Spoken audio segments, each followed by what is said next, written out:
Why stay earthbound when prosperity awaits you in the stars? Come to Halcyon, the only colony on the edge of the frontier, owned and operated by corporations. A trip of 10 short years will feel like mere minutes, thanks to the comfort and safety of your very own hibernation chamber. You'll wake up in a perfect society designed to maximize your productivity, with guaranteed full employment. With only a minor term of service, you will become the master of your own destiny when you go out of this world to the Halcyon colony.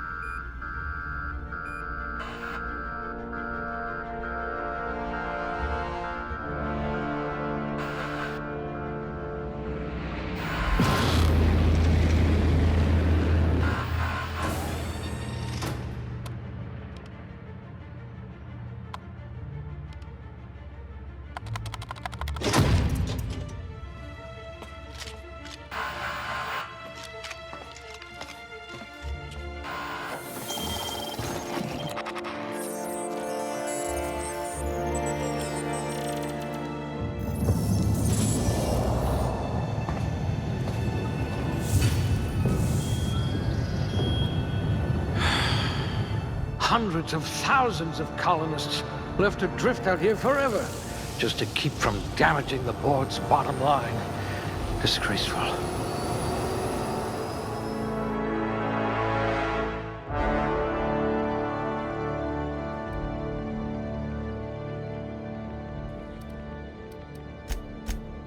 This one seems promisingly resistant to physical torture.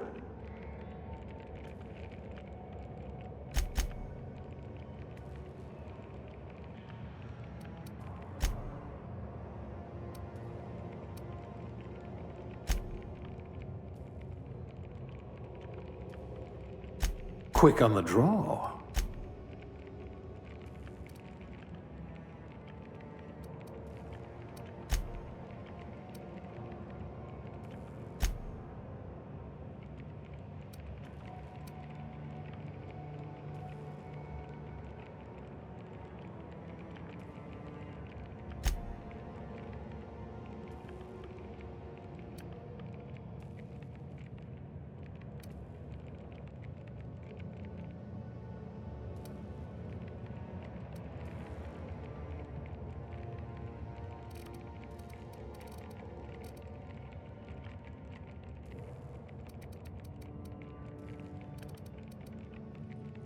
We'll put those marksmanship scores to good use.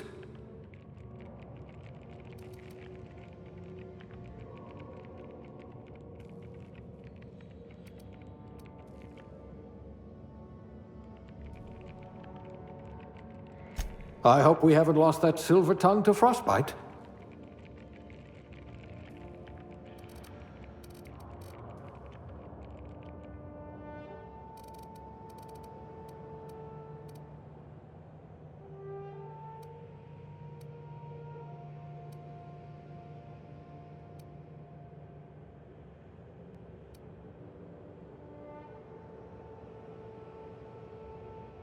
A physician? Not many of you left.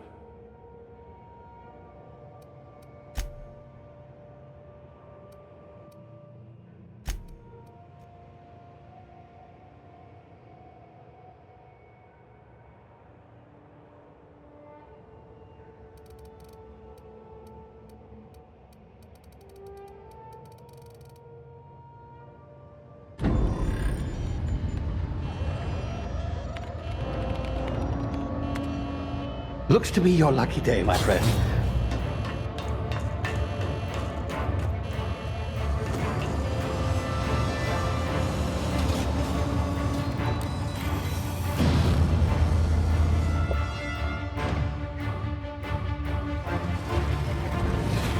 Please power down your engines and prepare to be... Not likely, bootlickers. Initiate skip jump.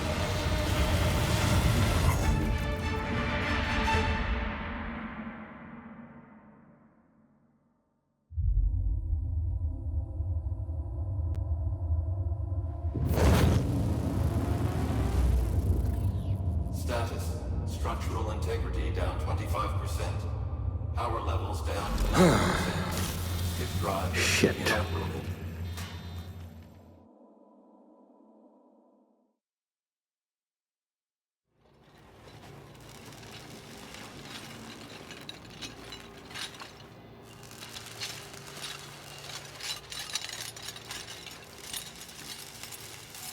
Ah, there you are. Wondering what's going on, eh? Bit of bad news there, I'm afraid. Your colony ship was inexplicably knocked out of skip space and forced to complete its journey at sublight speeds. This means that you and every other colonist on the Hope have been in suspended animation for 70 years, give or take. Normally, reviving someone after so long leads to some quite horrifying results. It's called explosive cell death, but it's really more of a liquefaction. Something wrong?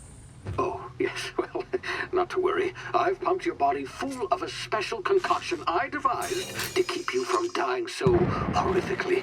Hopefully at all, but I guess we'll see, yes? Unfortunately, I used the last of my chemical supplies saving you.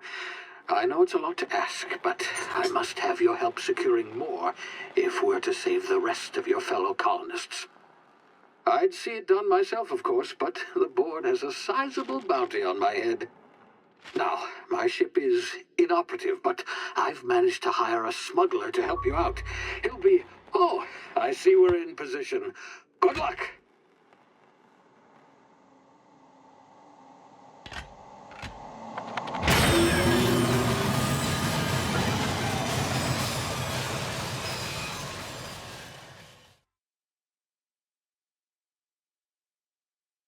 Can you hear me? Is this thing working?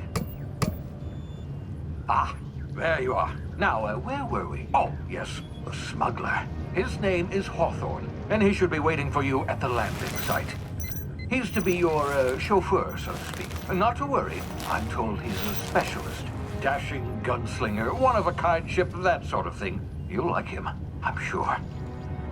I've also outfitted you with a simple wireless monitor, so I can track your progress. I'll check in with you as soon as you land. Good luck. All the colonists are counting on you.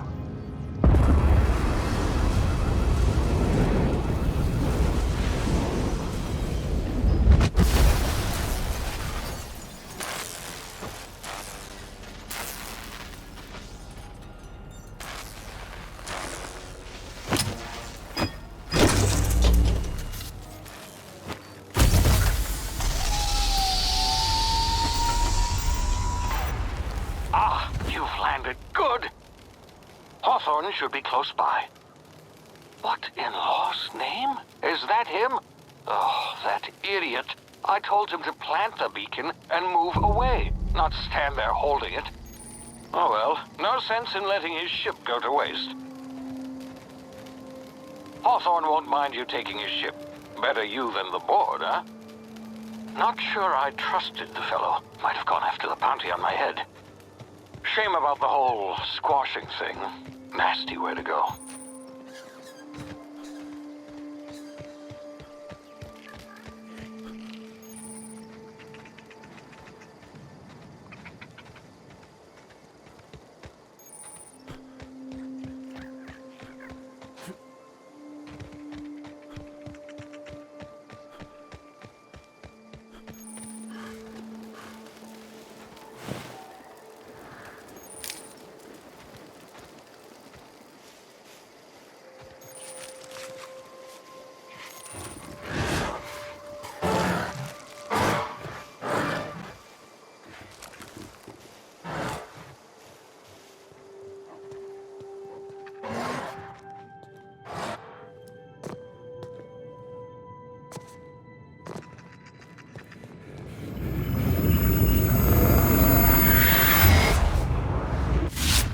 Easy now. You've been frozen for a while. There's bound to be unforeseen side effects.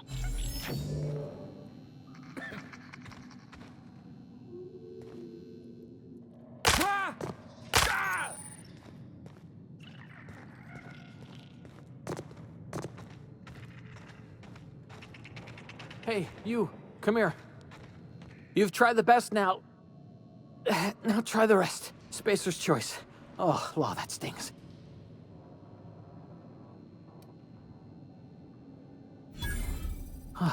Looks like the bleeding stopped. I owe you one. Hope you don't mind me omitting this little exchange from my report.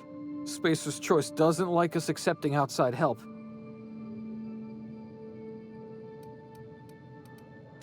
Better, thanks to you. I might have bled out on my own. Or worse, had to go begging the boss for some Adrena time. We were out on patrol. I saw a marauder camp up in the hills. Thought I could take him. Then my gun misfired. Right through my side. I mean, what are the odds of that, right? Just barely scraped by with my life. Crawled in here and blocked off the exit with those canisters. Gibbering, flesh-eating, law-breaking, unemployed lunatics with guns. Some hullhead grounded their spacecraft out in the open. That's a real good way to attract marauders. See those canisters by the entrance? Marauders come sniffing around in here, and I can take them all out with a single shot. Not bad, huh?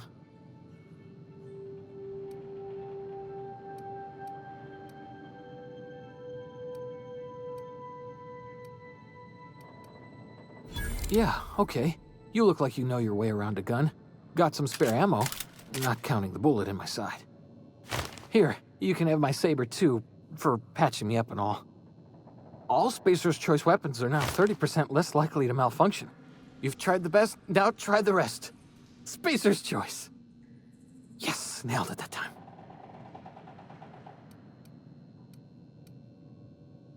The Hope? Is that some sort of fancy new drug? Are you with Auntie Cleo or something? Don't take this the wrong way or nothing, but I'm not allowed to fraternize with Cleo workers. Company policy. You hit your head or something? You're in Emerald Vale. We're a Spacer's Choice community. Edgewater's a little ways down. Prettiest place in the Vale. Be sure to stop by a provisioner's for a can of our famous salt tuna.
My ears! Oh, what just happened?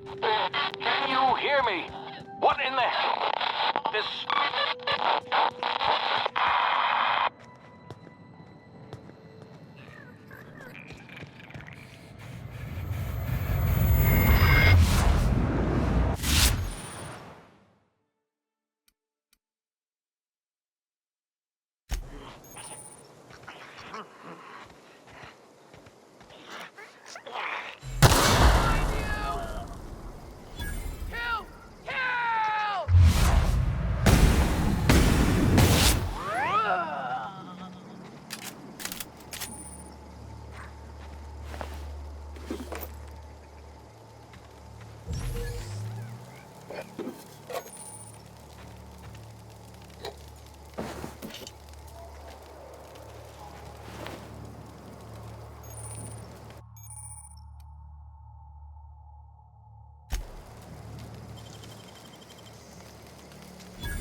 here before you get yourself killed. Don't know where you came from, stranger, but you best keep your head down. There's marauders hereabouts, and worse, landing violators. Gall on that rung leech. Landing in the Vale without using an official Spacer's Choice landing pad. I'd slap him with a fine if it weren't for all these marauders shambling about.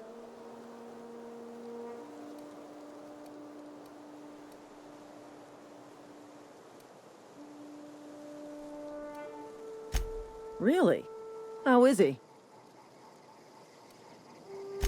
Shouldn't have done that. Spacer's Choice family ain't authorized to receive medical aid from off-brand physicians.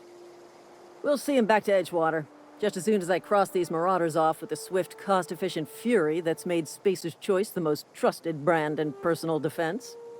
I just, you know, need a couple of winks to catch my breath. Stretch my legs, son.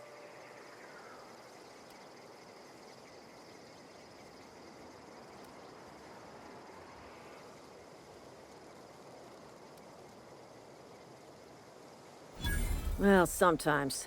Management's real good at cost-benefit analysis. But, seeing as I'm the acting manager in this situation... You know what? You're right. It's time we cross those marauders off, find whoever owns that ship, and file a full report. And it's gonna be fucking laminated. Here we go.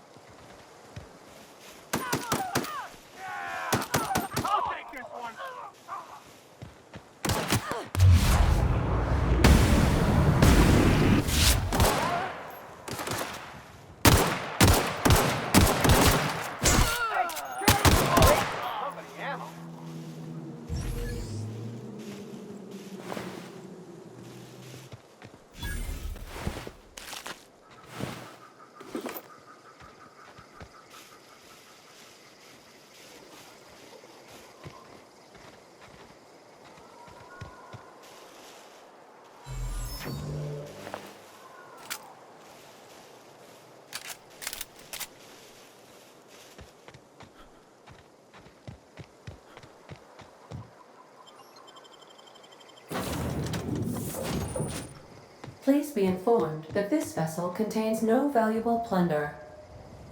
Marauder, please be informed that ignoring me is dangerous for your health.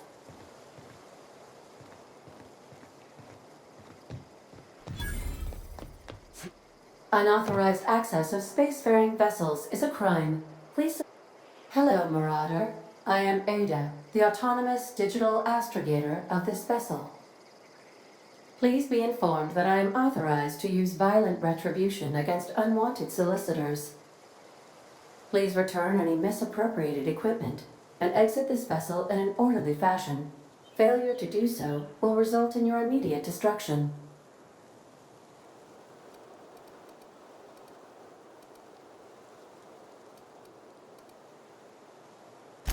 Jettison procedures initiated.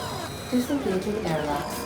Preparing to eject all boarding parties in 5, 4, 3, 2,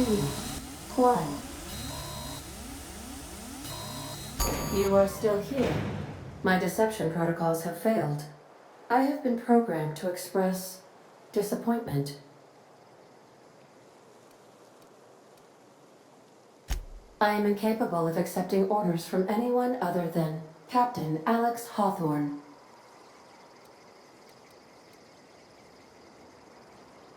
I understand. I will require some time to process this information. Thank you for your patience and for your honesty. I am programmed to take orders exclusively from Captain Hawthorne. If I accept your orders, then you must be Captain Hawthorne. Do you understand?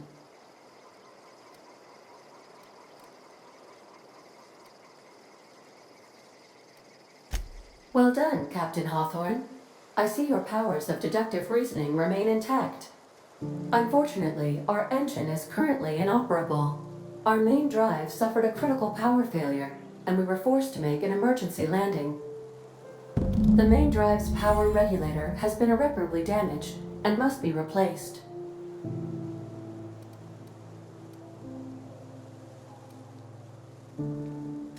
The settlement of Edgewater is located nearby. I recommend speaking to the administrator of Edgewater and requesting assistance. I have taken the liberty of printing you a new captain's identity cartridge. Please try not to lose it this time.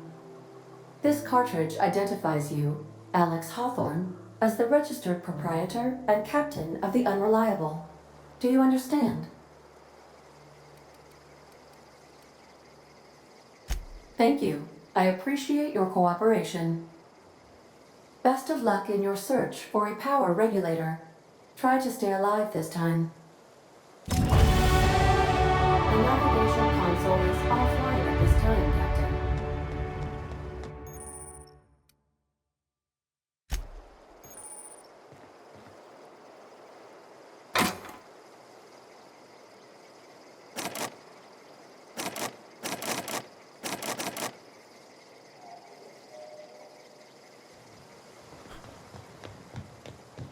If your equipment is in need of repair or modification, the Crux 2000 workbench is at your disposal.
The ship's engines cannot be powered until a replacement regulator has been properly installed. Want to be a brand new you? Try out our respecification machine.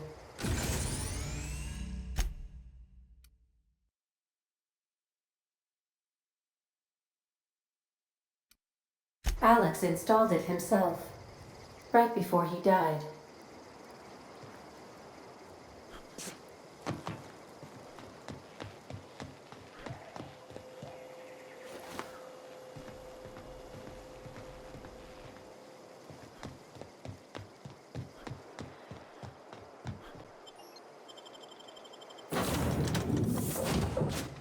Say, this wouldn't happen to be your ship, would it? Because you sure walked in it like it was your ship. And if this ship is yours, well, mister, you owe Spacer's Choice a hefty fine. I'm afraid we gotta dock your pay.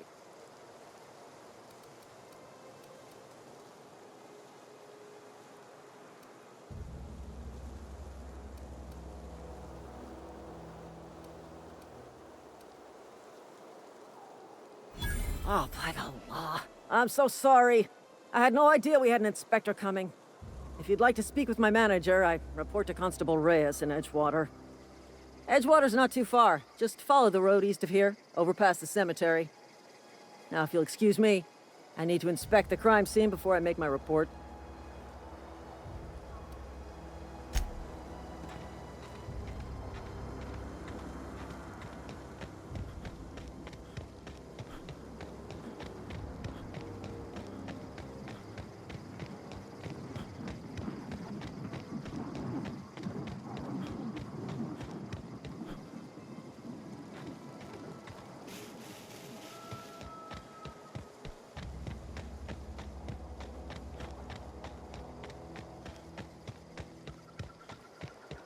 Huh?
I'm sorry. I'll just be a minute.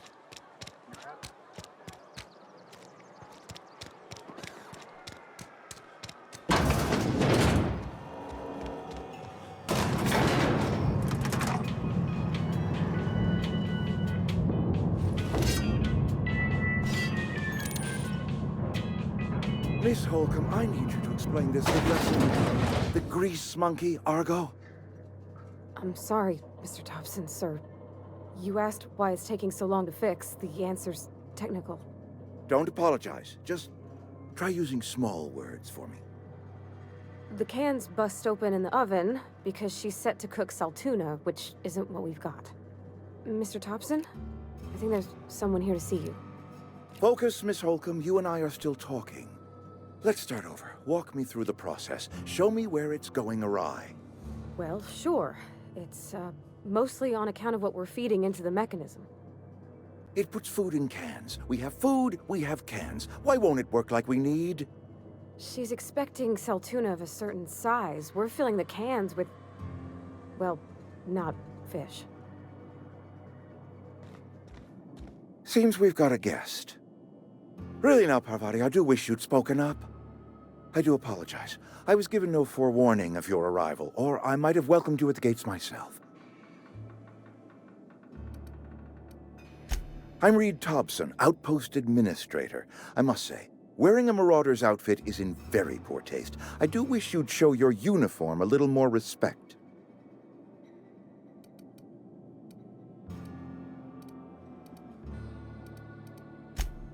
Yes, so it dawns on me. Seems I allowed my excitement to run away with my wits. Been a few seasons since we've had a visitor pass through.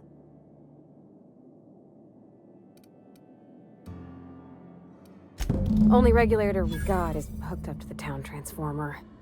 Mr. Thompson ain't liable to be keen on dismantling it. I beg your pardon. I am most emphatically not keen on any such thing. I can't let you have our power regulator. But I happen to know of another one. And I happen to know exactly how you may retrieve it without frying yourself in the process.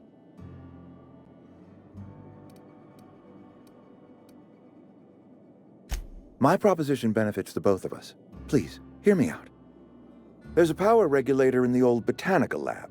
It's mostly abandoned, so all that power is being squandered. Go down to the geothermal plant. Reroute power from the botanical district over to us. Once their power's shut down, you can have their regulator and be along on your way.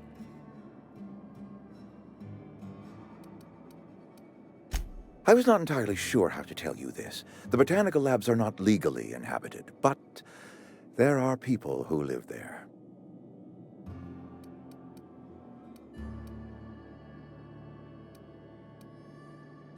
No, I do not imagine they will be pleased. But like a parent disciplining an unruly child, you will be doing them a kindness. The people living in the botanical labs, they're deserters. Former workers. I need them back at their posts. I need them to come home.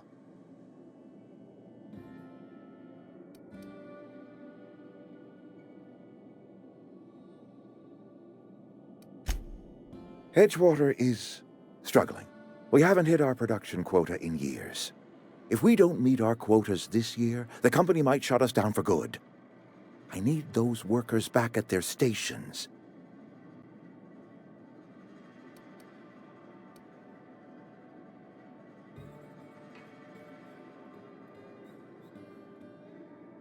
Neither do I.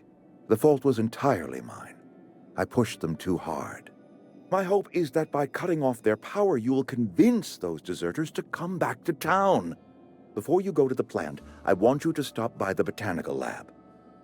Speak to their leader, Adelaide. Tell her the power's about to go, and that it's time her band of deserters came back to town.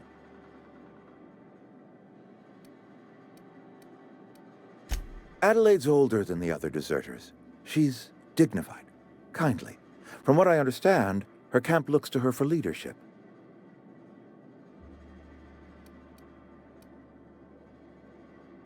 That reason was me. I asked too much and pushed too hard. But I am ready to make amends if they are willing to return to the fold. We belong to one community, the Spacer's Choice family. If we dissolve into factions, then we will all perish separately.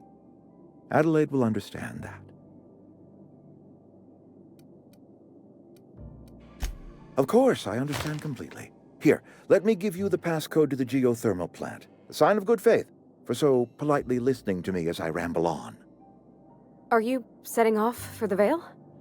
'Cause I know my way around. I mean, in case you want a guide. I mean, if that's all right with you, Mr. Thompson. Sir.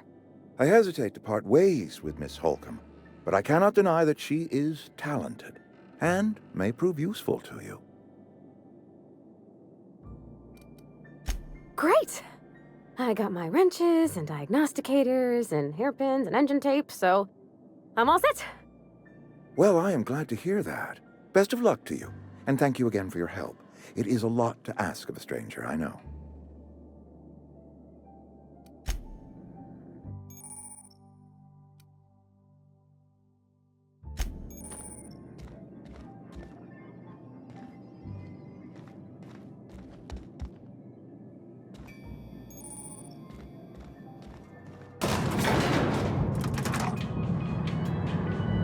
We better clear out of Mr. Thompson's office before we talk.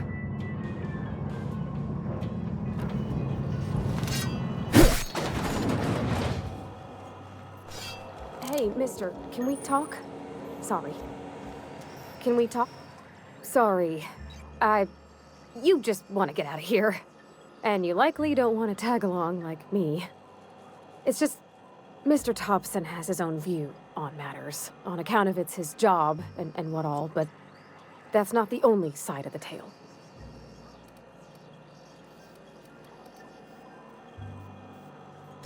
Oh, he ain't a liar. He believes every word he says.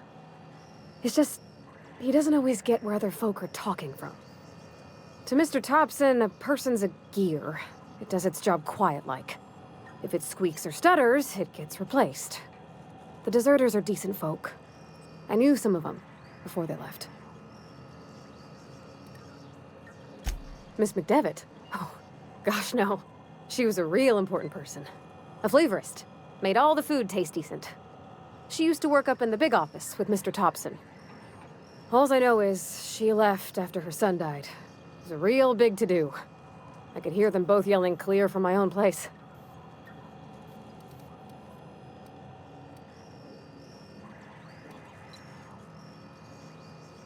Can't say as I know. I wasn't there. The sound carried, but not the words. If Mr. Thompson ain't of a mind to tell you his own self, you'd best ask Miss McDevitt, if you can get out to her.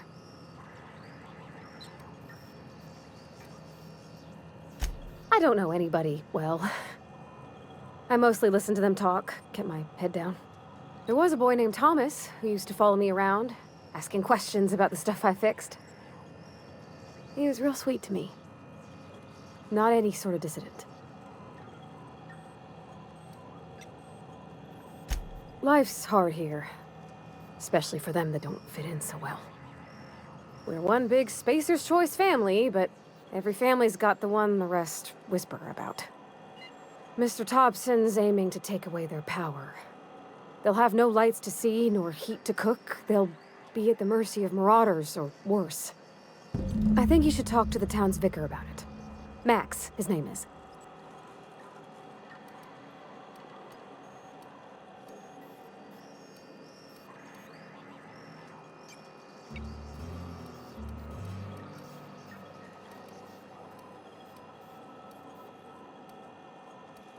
The mission's on the east side of town. You can't miss it, on account of it being the only clean thing. Thanks, mister.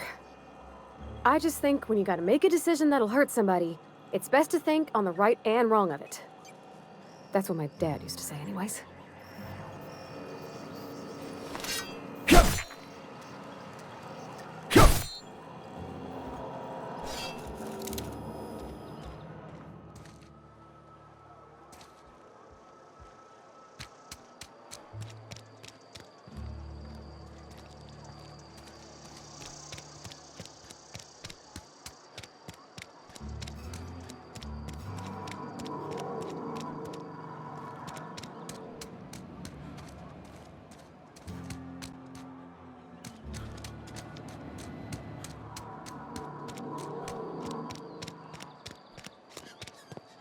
I've always felt weird in here. It's too clean.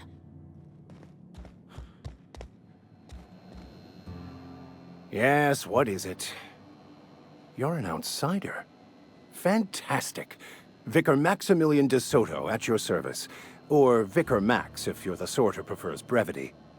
And Ms. Holcomb as well. How rare to see you out. And with a complete stranger. Curious. Just tagging along, Vicar DeSoto. Don't mind me. I so rarely get new people to talk to. Name your poison, anything at all. Spiritual counseling? This season's tossball predictions? The quickest way out of town?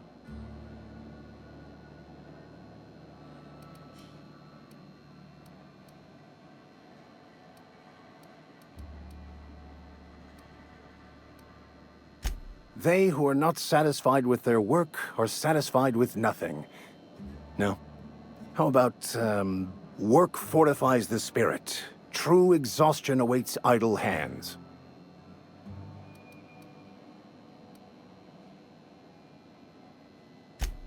Selling? No. It is free for all who seek it. I'm sorry you don't find these tried and true words of wisdom to your liking.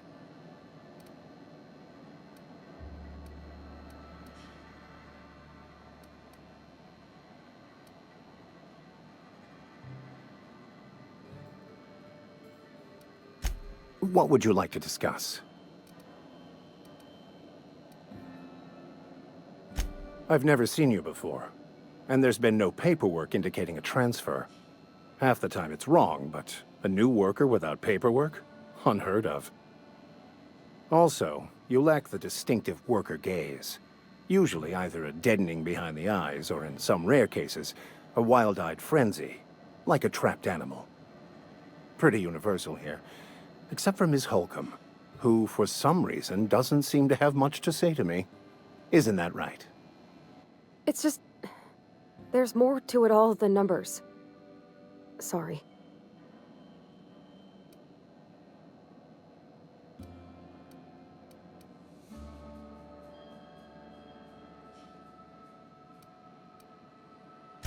I'm simply bemoaning the level of spiritual awareness in this town.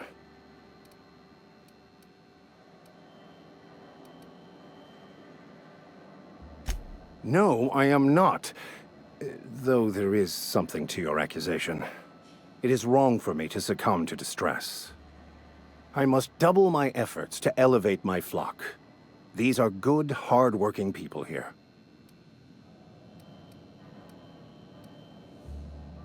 But what? I thought you would talk to him. You wanted to speak to me, Ms. Holcomb? Every time I've tried to engage you in conversation, you look at the floor, answer in single words, and slink away. I can't imagine what would be so grave as to drive her to my mission. What has Mr. Thompson asked you to do?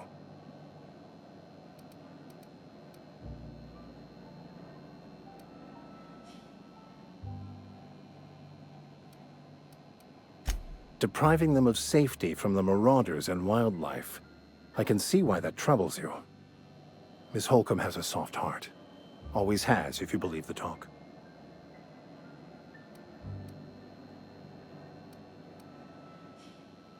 They rejected the order of society and live beyond the walls so thoughtfully provided by our Spacer's Choice patrons.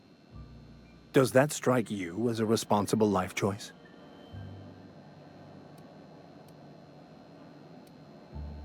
Assuming your goal is to save as many as possible, then you should bring everyone together. Send the power to Edgewater and convince the deserters to return to the fold.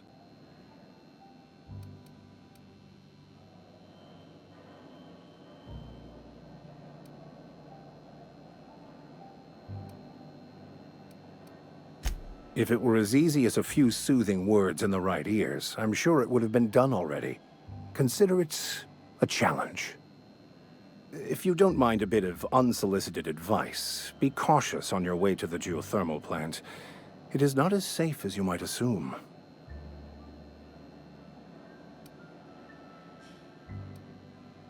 One of the reasons I transferred here was to fulfill my duty in hunting down banned heretical texts. I happen to know such a book is, as we speak, tainting a collector's library in Emerald Vale. However, the collector's residence lies outside the town's walls. My retrieval efforts have been thwarted by marauders who have overrun the property. Should you fare better than me, I'd pay a handsome sum for the book.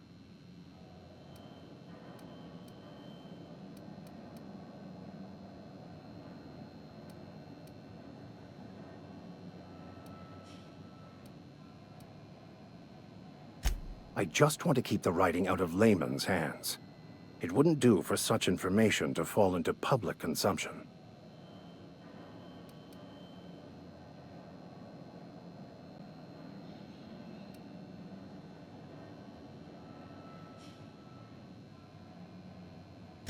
It's a handwritten journal, a faded blue cover with the name M. Bakonu handwritten in the lower corner. I'll mark where I saw it on your map. Assuming you're serious? It is not only a beautiful relic of a bygone time, it's also the thoughts of an early thinker on the nature of man's place in the cosmos. Not many in this colony could understand its true value, should they ever read it.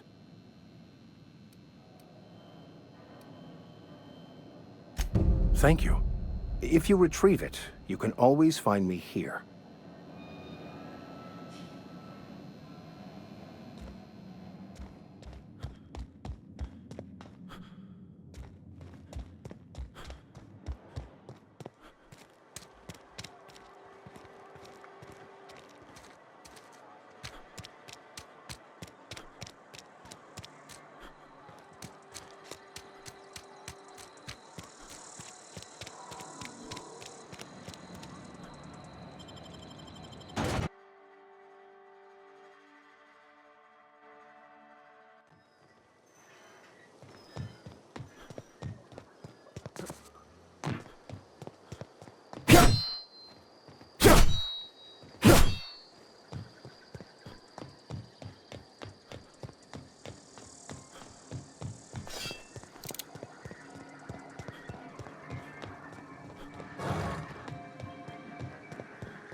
Okay, going quiet.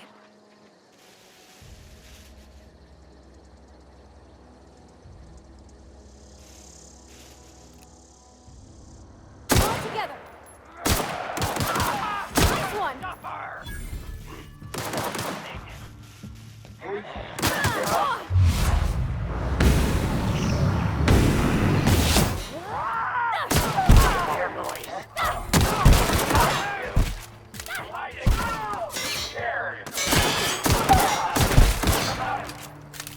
I smell blood.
Move along, stranger. We don't want any trouble. I don't know you. Whatever you're looking for, it ain't here. Move along.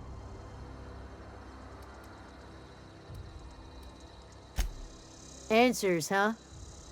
You must be one of those philosophicals. Already got ourselves one of those.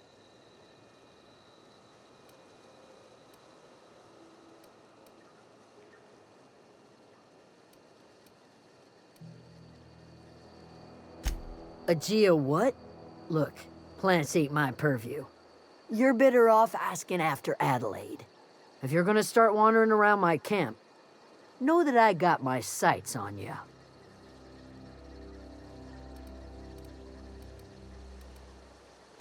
Over in the hothouse, tending crop. Enough with the questions. No offense, but I've got a lot on my mind. You don't know what enough with the questions means? No, I'm sorry. That was unworthy of me. Lady named Zoe went missing some nights ago. Just up and vanished without a trace. Now I'm pacing around wondering if marauders got to her. It's not like Zoe to go wandering. Figured she might be out scavenging, but that ain't exactly her talent. Can't imagine where she's gone. Vale's a wide place. She could be anywhere. Appreciate it.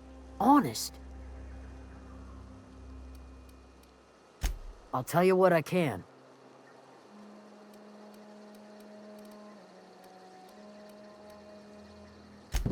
Well, enough to know we never got on.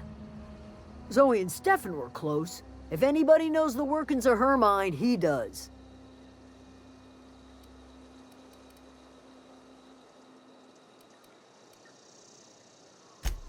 Vex me. If she told anybody, they ain't telling me. I'd check her room, but I got yelled at for snooping once already. Little ways ago, she was always obsessing over her serial dramas. Wanted to see what the fuss was about.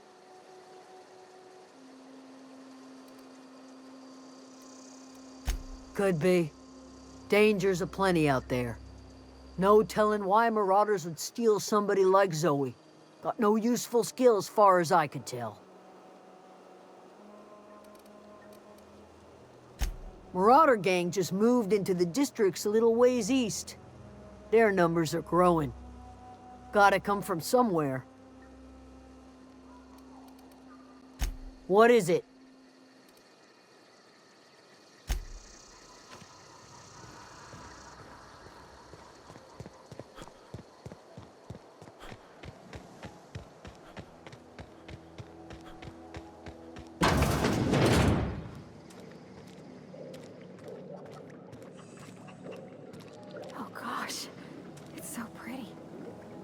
If you're hungry, there's meat turning on the spit outside. If you're bearing illness, find a place to lay your head down and I'll fetch you a poultice. Whatever your troubles with Edgewater, leave them at the gates and be welcomed here. Any questions, dear? I have been called that, among other things. Green Thumb, grandmother, the strange old lady who keeps flowers. But yes, Adelaide will do just fine. Excuse me, Miss McDevitt? Sorry, it's just... You got such pretty trees in here. Why, thank you. You're Robert's girl, aren't you? I remember when you were but a sprout. Thomas speaks of you often. Are you staying long? You should try some of my tobaccorn tea. I brew it in an old spittoon, but it's been cleaned.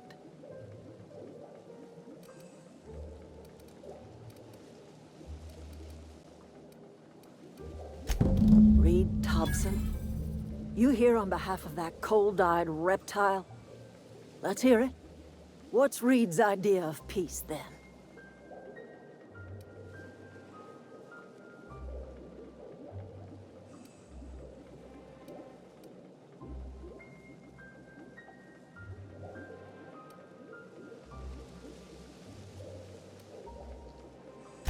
Make amends. Spare me. Only thing Reed knows how to make is a mess. Like everything else that comes out of Edgewater, that peace offering is canned. I and my own are living just fine out here by ourselves.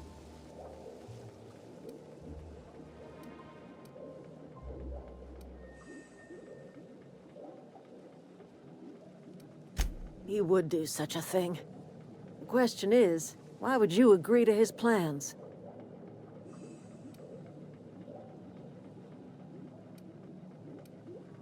Cannery's got a regulator. You want ship parts, you ought to rip them out of the cannery's guts and leave us be.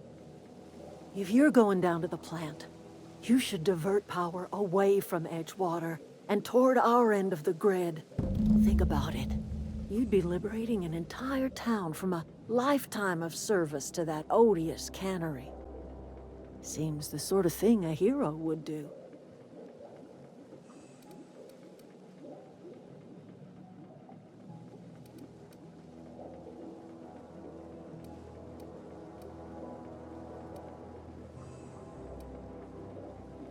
You've seen that miserable excuse for a town with your own lamps.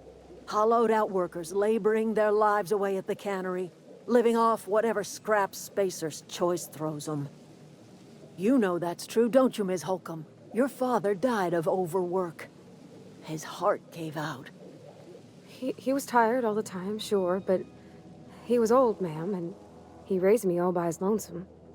Look what they did to this child. Lost her family to the company, and still she defends them.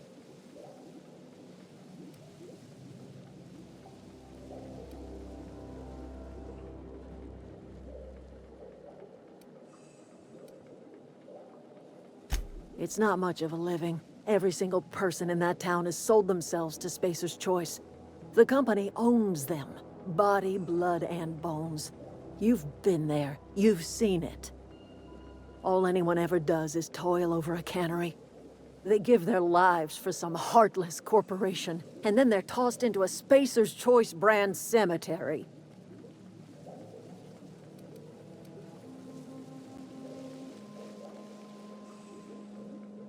Life in Edgewater grinds to a halt. The cannery shuts down, workers desert in droves, and our own little camp grows and thrives.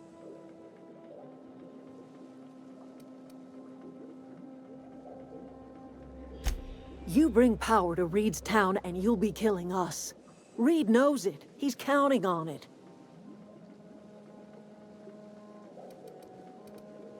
I trust you will listen to your conscience.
You hungry?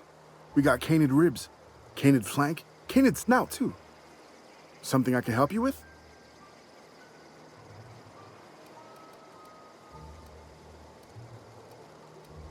Fresh off the limb, and that includes canid meat.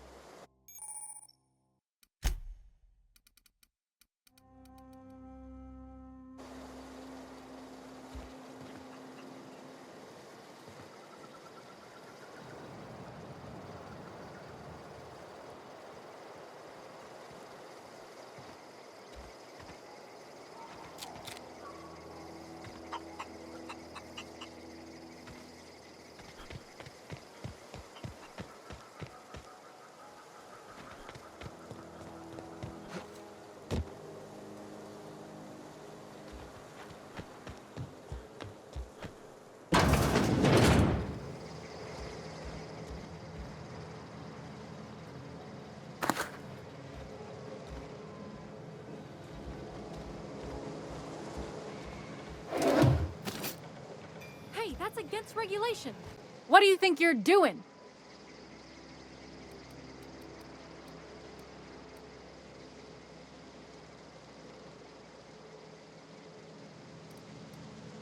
Do what you want, I guess.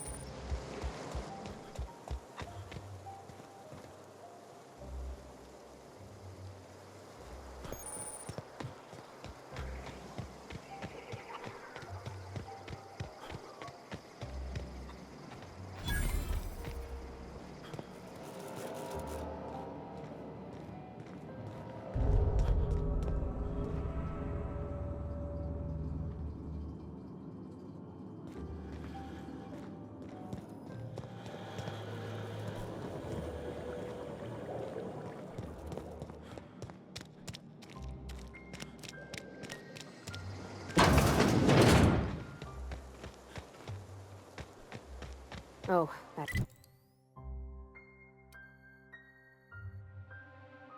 It's Thomas. He used to follow me around before he left the cannery.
I always wanted to poke around in here.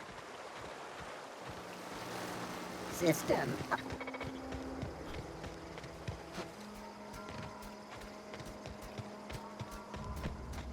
All performing. Get ready.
of them! Down they go!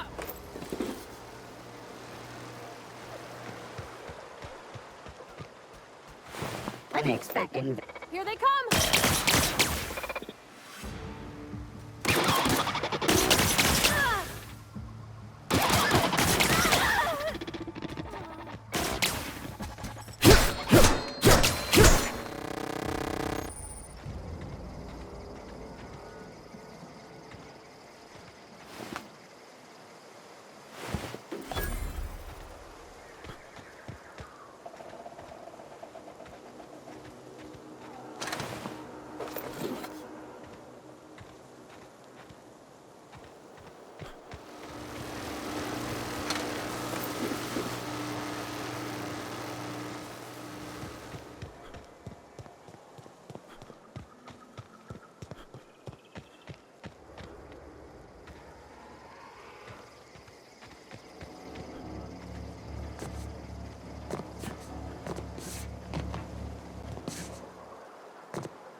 The control room should be off to the right. Right there.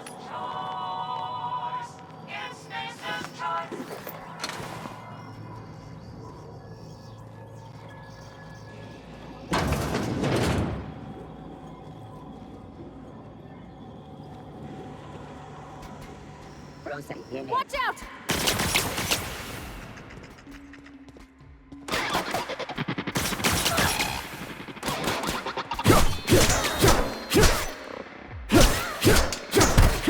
That's the last of them.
sweeping the area.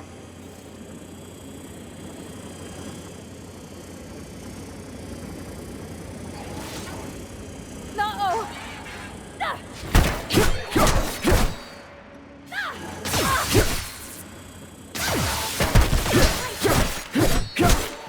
That's the last of them.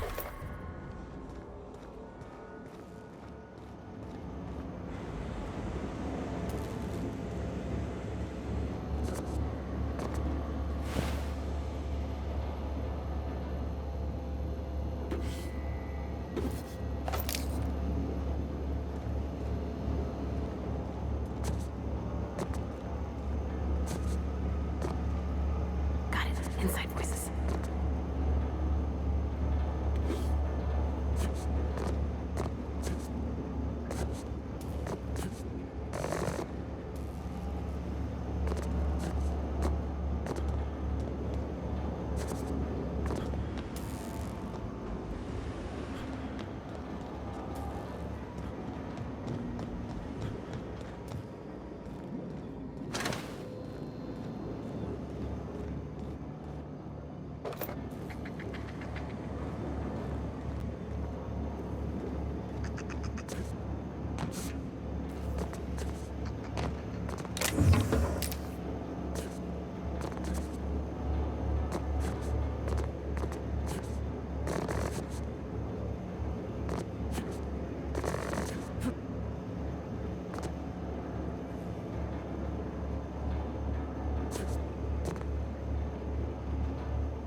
unexpected. Incoming! Everyone all right?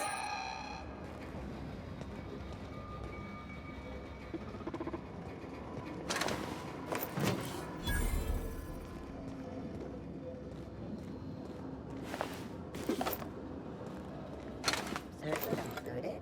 No dissidents found.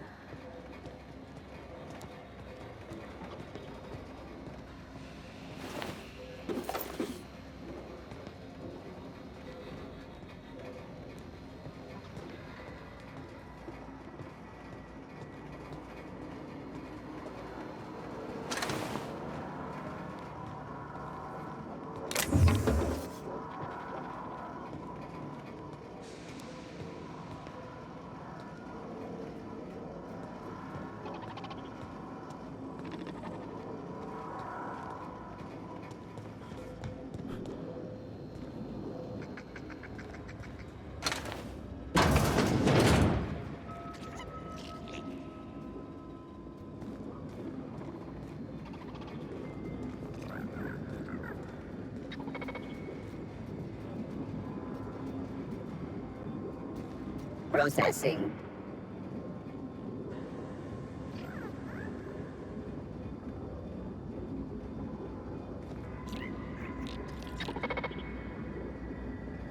Security patrol initiated.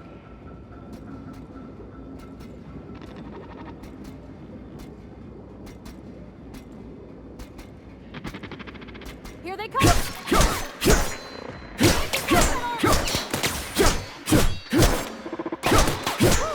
We made it!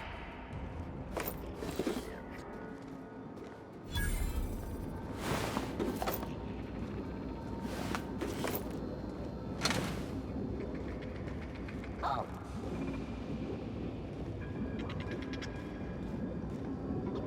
Searching for Here they come! unauthorized persons.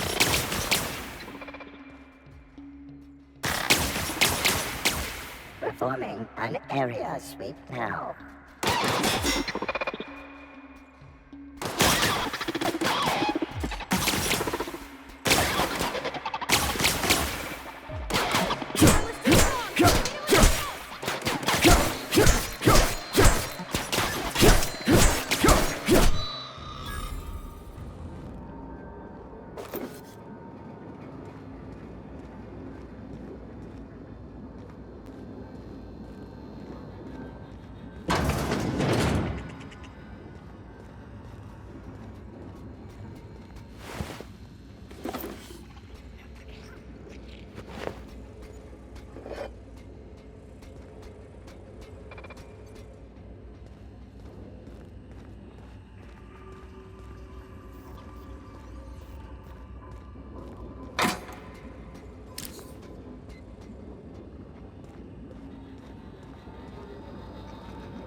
No, just leave me alone!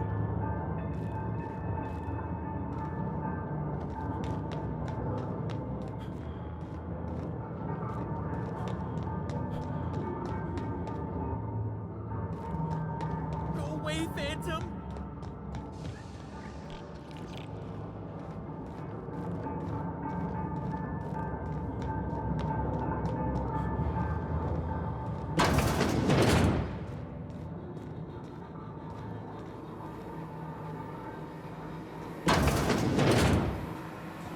Mind the steam. You're liable to get scalded. Okay, keep him quiet.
Clinic sweeping. Incoming!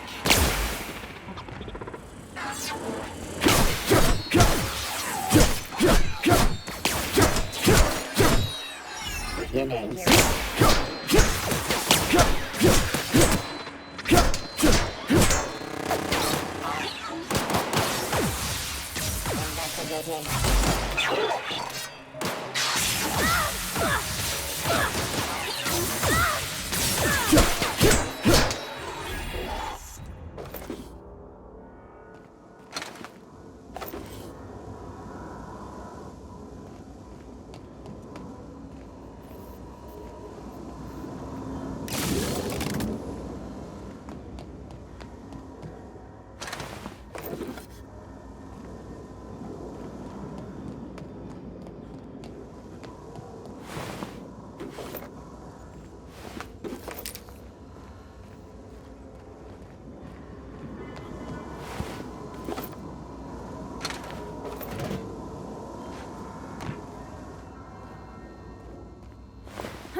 Away, Phantom!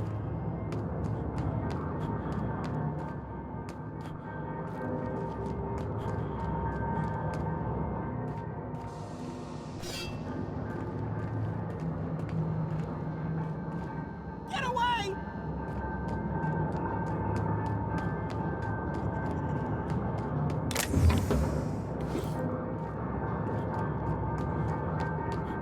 No, just leave me alone!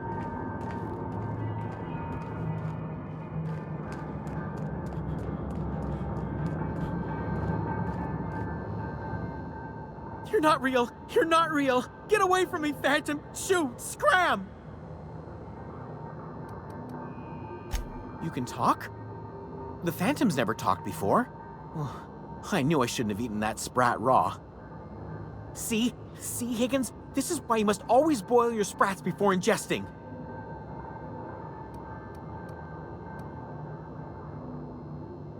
Clearly, I mistook you for one of the phantoms of my imagination, which terrorized me on occasion. Chester D. Higgins. The D stands for definitely not insane. I use it as a reminder.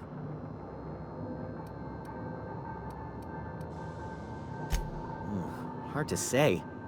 By my reckoning, Higgins has been here somewhere between 2 weeks and forever. My recollection's a touch fuzzy these days.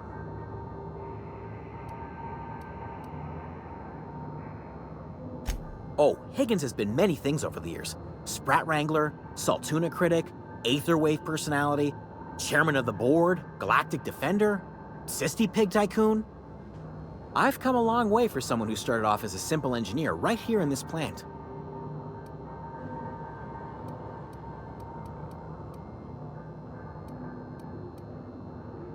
Mechanicals lost their bolts, opened fire on anything that moved. It was pandemonium. You mean, why did the Mechanicals go on a murderous rampage? Same reason any of us do, I suppose. The voices told them to do it. I was on cleaning duty at the time. My old boss had me scrubbing pipes when the killing started. So, as usual, I missed out.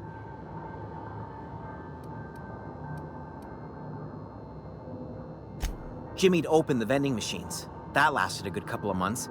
Eventually, I had to resort to more unconventional means of filling my insides.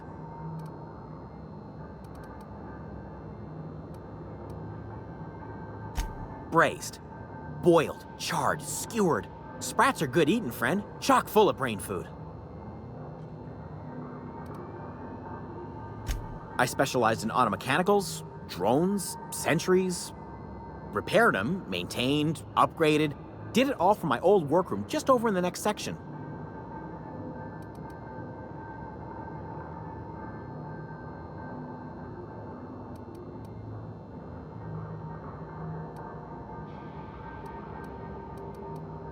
Oh, before.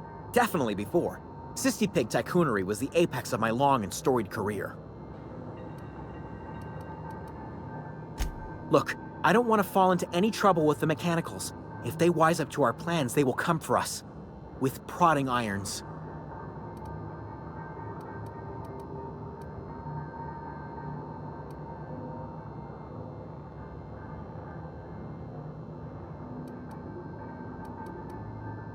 You know, you remind me of myself back when I was an intergalactic adventurer. I discovered a flaw. Their hostility levels were hardwired to maximum. There's no changing that, but you could rewrite their targeting protocol so they attack each other instead.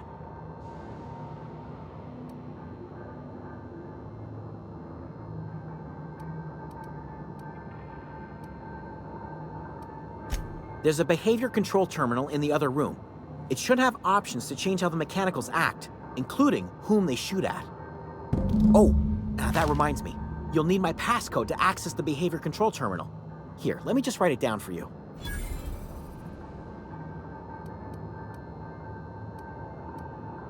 The tail. Definitely start with the tail. If you're feeling adventurous, the ears are a particular delicacy.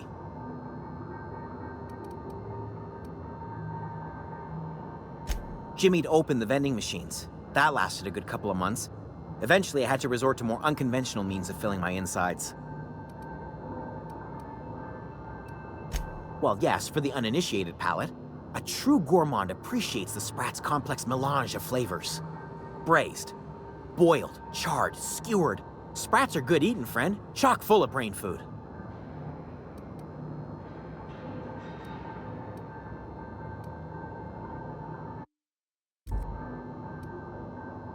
Mechanicals lost their bolts. Opened fire on anything that moved. It was pandemonium. I was on cleaning duty at the time. My old boss had me scrubbing pipes when the killing started. So, as usual, I missed out.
do this, there's no going back. Hey, mister? Look, I know you want your power regulator and all, but I just gotta ask you. Do you understand what you're about to do? I don't think you should cut off Edgewater's power. I think it would be cruel. I'm sorry. That just sort of came out all at once. Edgewater's hurting. We've been losing workers year after year, and corporate hardly ever sends replacements. There's barely enough Saltuna to fill our bellies anymore. But the town's got some good people in it. Decent, hard-working folk just living their lives the only way they know how. They don't deserve to be punished.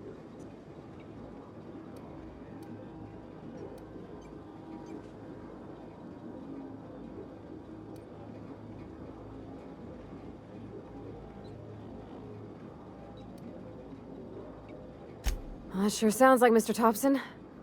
If he was standing here, I imagine he'd remind us of how we're all one big, happy Spacer's Choice family. In Mr. Thompson's eyes, those deserters are still part of the Spacer's Choice family. The family must work together in order to survive. I hate to say it, but I think Mr. Thompson's got a point. Unless those deserters come back, Edgewater's as good as dead. Cutting off their power might be the only way.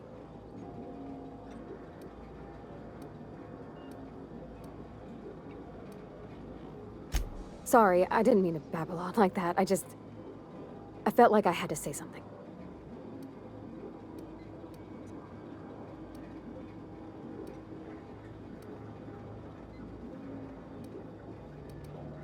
Really?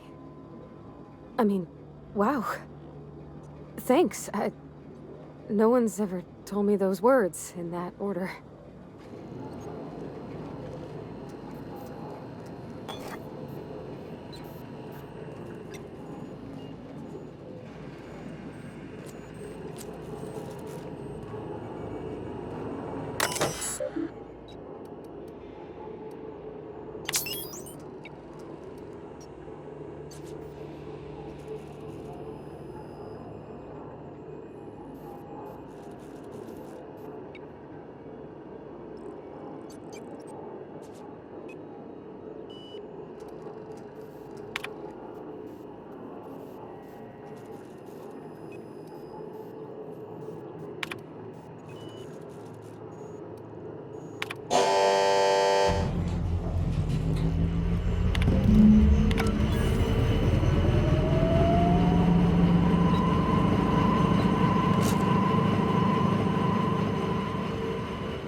the thing about growing old.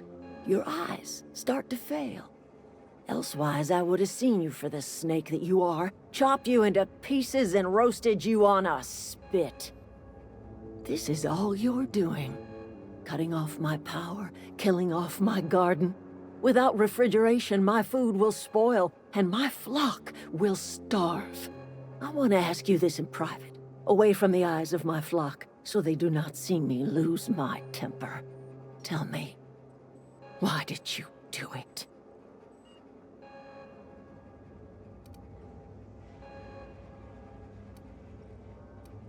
You killed my garden, destroyed my community, sentenced my flock to a lifetime of slavery in Edgewater for a power regulator. Well, shit, I wish it was personal. Go talk to Grace and Thomas. Look them in the eye and tell them their life here is over, and the only thing left to do is go back to Edgewater. This is now your responsibility. And you tell Reed Thompson that I will never return to Edgewater. I would rather die among my flowers than live under his management.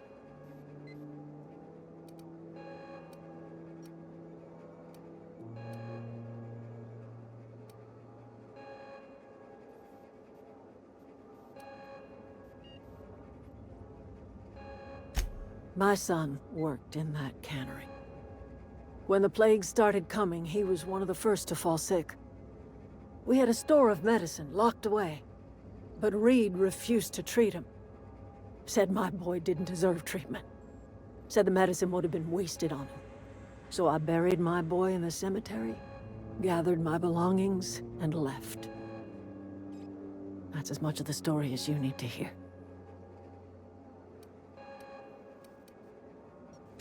As long as Reed is still in Edgewater, I will not return. Those are my terms. You offering to cross Reed off, huh? This some sort of twisted reparation for what you've done? Or you just looking for a chance to sow some chaos? Kill Reed if you must, or talk him into leaving if you can. He and I are not sharing the same four walls together.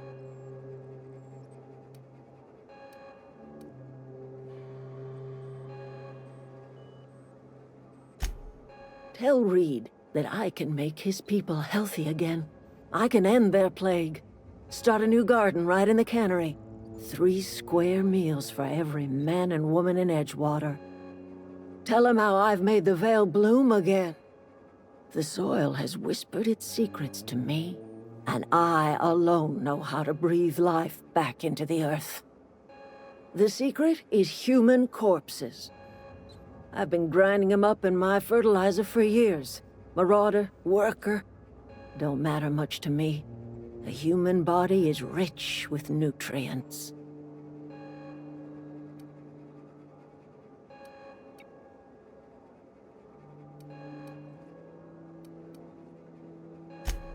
I have got a means to cure the plague, and I will not share that cure until Reed leaves town. Those are my terms.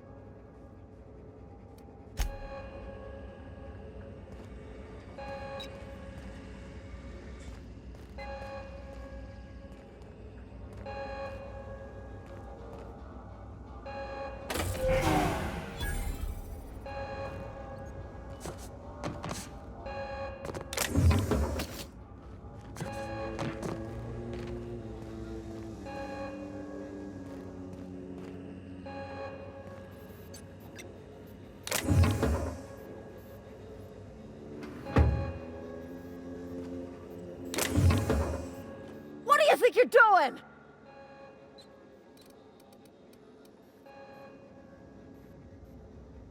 Do what you want, I guess.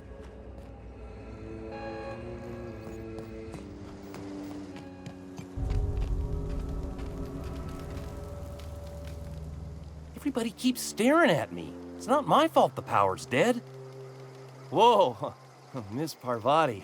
Hey, you're, what, how are you? Hi. Hello. Are you, are things safe out here? How are you keeping? Great, just great. I've been trying to keep stuff running, just like you. Only I'm not so... Wait, they didn't kick you out, did they? Oh gosh, no, I'm just along with this fella here. I seen you wandering around here. You don't look like you're coming from town.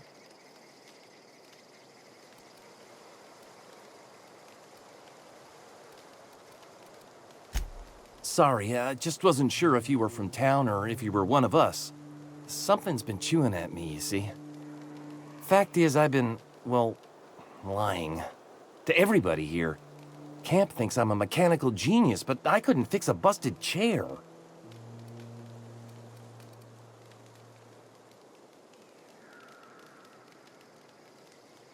I'll take all the help I can get. I set my mind to learning the craft of the engineer, you see. I want to make something of myself. You ever heard of the Young Spacer's Guide to Mechanical Engineering? Comes in a set of 3. If I had my hands on one of those data pads, I could teach myself the ins and outs. Those are good. My dad kept a copy with him when he was working in the cannery. I know the old community center kept a copy. Should find another one back in town. If you could find me even one of those pads, I'd be greatly obliged.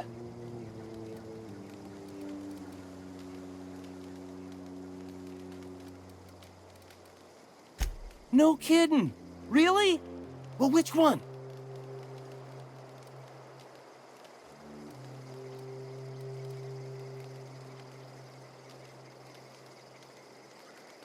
The geothermal plant? Now that is just incredible! You really went exploring down there? Adelaide always told us it was swarming with hostile mechanicals. I appreciate you going through all that trouble.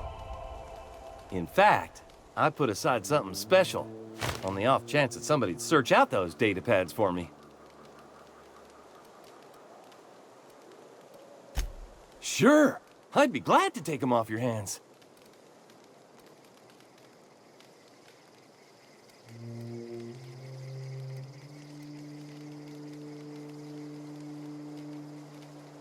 I've been thinking about going back. I'm not much use to anybody here. I get sick thinking about working at the cannery. I can't do that again.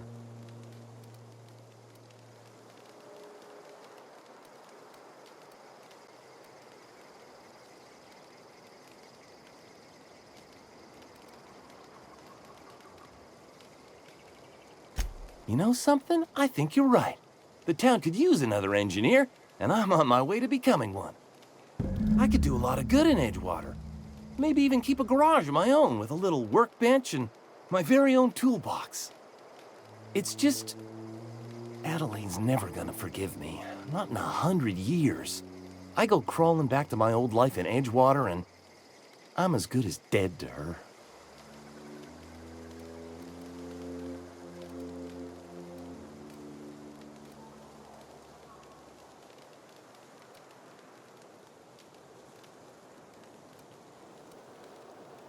You know where to find me.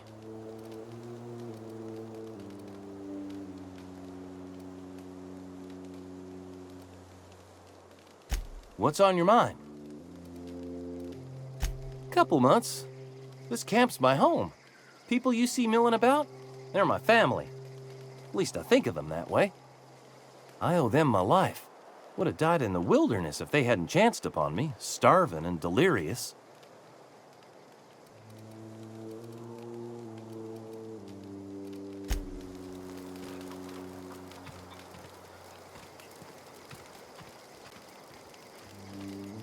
Marauders can't see us in the dark. Wild canids, on the other hand. The matter's been weighing on me.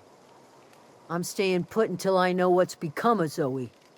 Don't want that question haunting me all the way back to the cannery.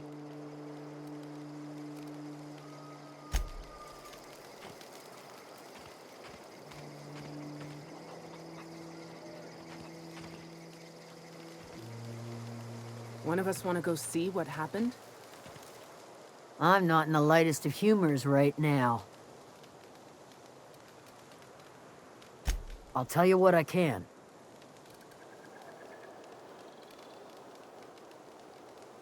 What is it?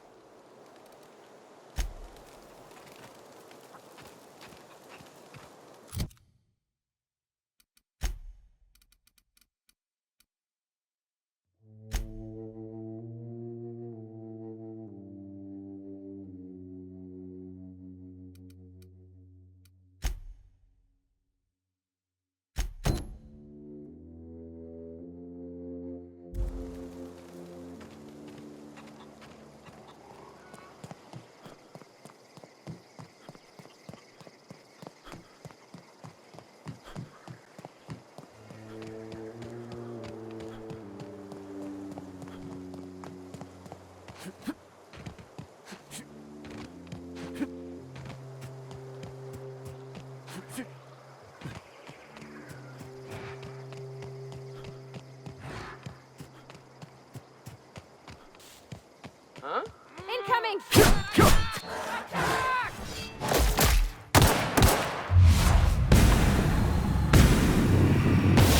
Voice hit!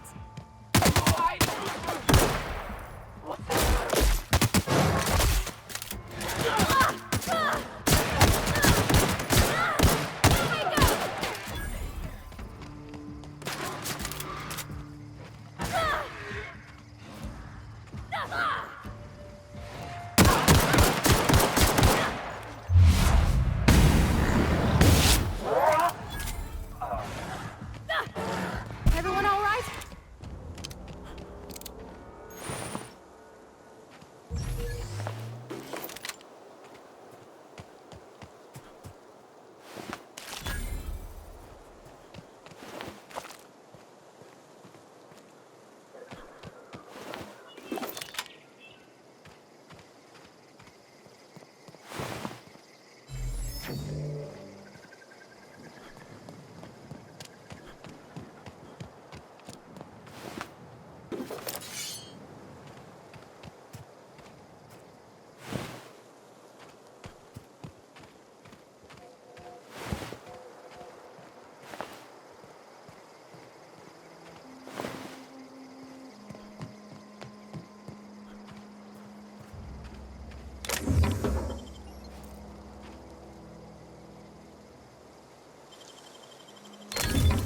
Nice.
I don't know anybody who ever came out this far.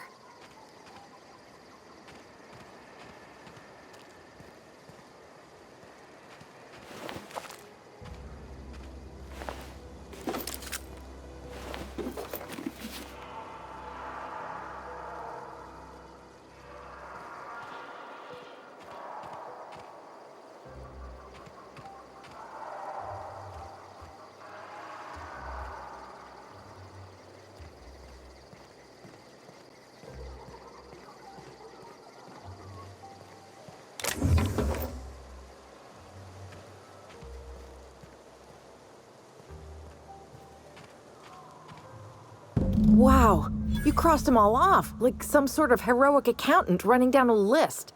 Teach me your ways.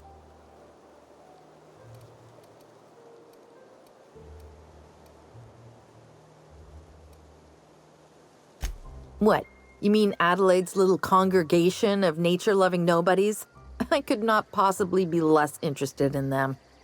You, on the other hand, you were a sight to behold. If I had half your skills, I'd be the greatest outlaw the coast has ever seen.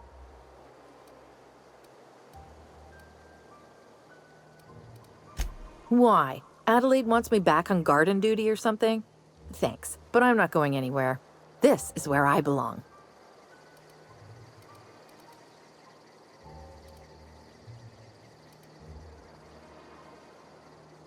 And no serial dramas. I've been thinking about going back. I just gotta know if Lord Cavendish really is the masked marketeer. I'll take my stuff and head on back, I suppose. Grace is gonna be glaring knives at me, so I've got that to look forward to. I'm great at clarifying.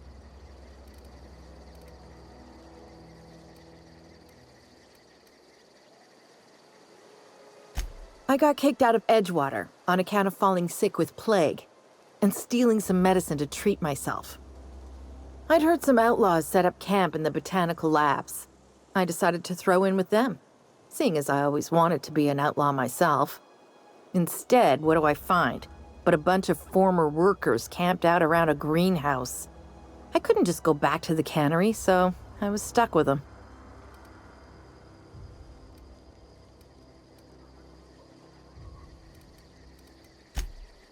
No. I insinuated myself into their company, see? And they didn't seem to mind one whit. I may have bartered them a few boxes of Adrena time, but I'm sure that's got nothing to do with it. I've got all the time in Halcyon.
Marauders can't see us in the dark. Wild canids, on the other hand.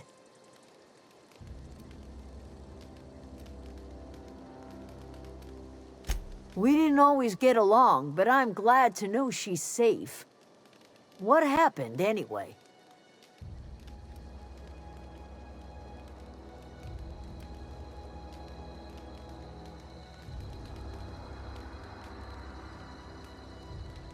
You pretty much did my job for me. Least I could do is pay you for your trouble. Let me know if I can do something for you. The matter's been weighing on me. Zoe came back, but I couldn't keep her from slipping out in the first place. Who's to say I could keep marauders from slipping in? I don't see us lasting more than a couple of weeks out here. I'm loath to admit it. We're gonna have to make our peace with Thompson and hope he takes us back.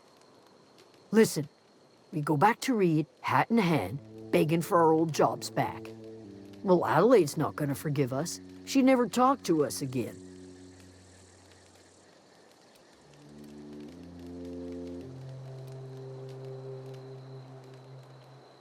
Sure, suit yourself. I'll be here.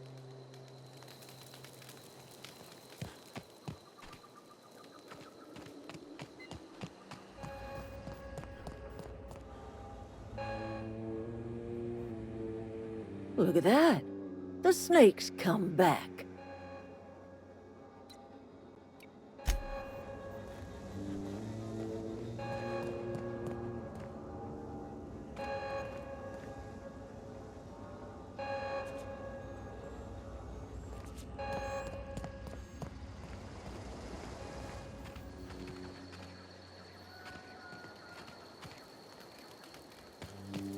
One of us want to go see what happened?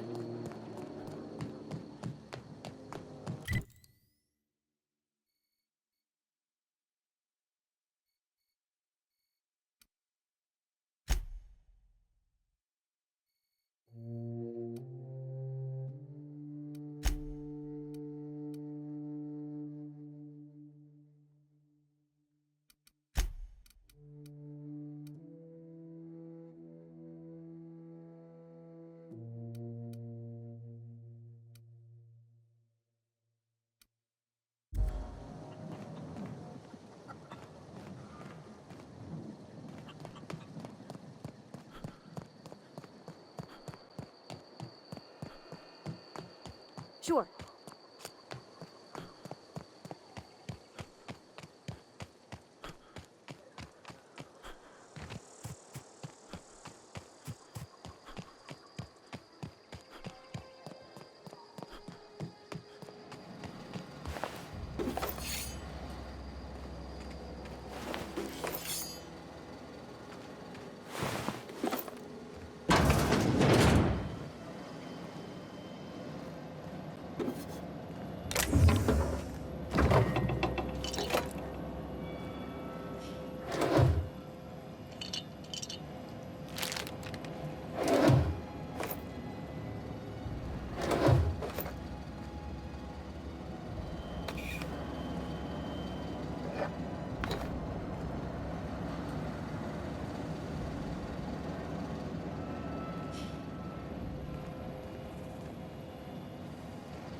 Incoming!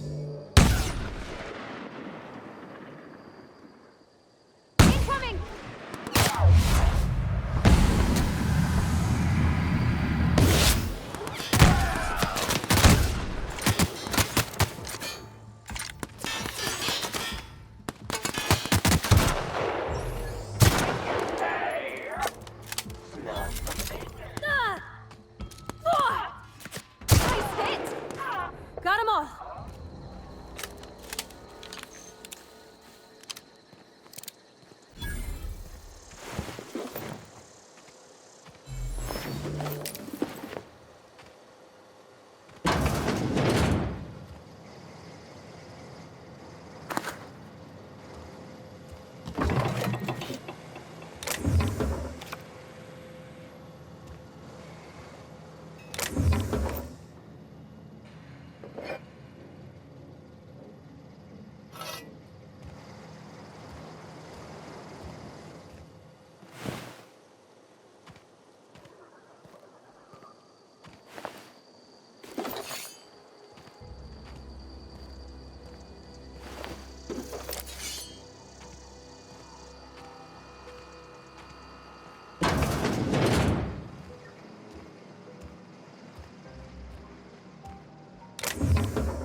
Huh? Let's end this quick! I smell blood. Come out and play! Who goes?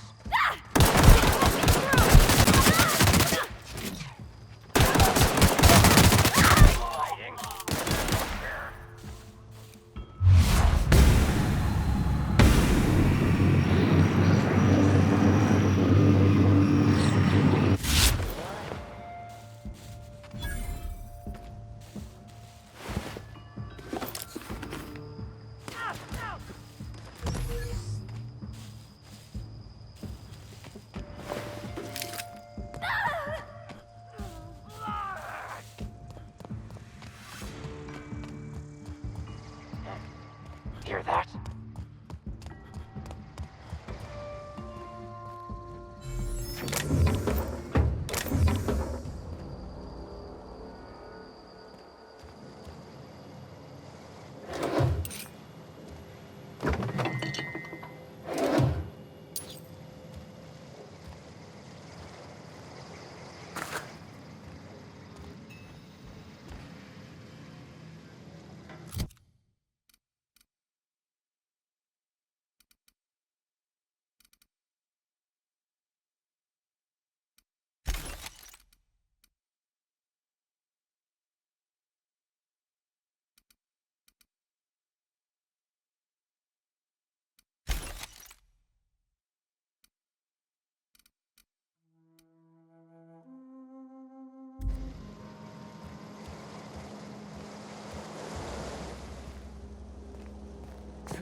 Huh? We can handle this.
Wow.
It's a fine new day in Edgewater.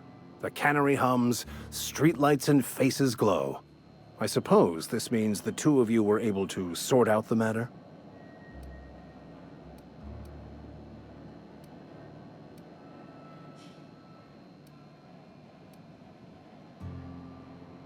There's little point in second-guessing now.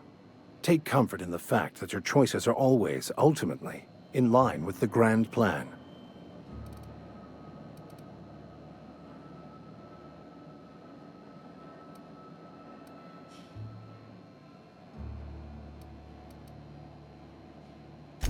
Wonderful.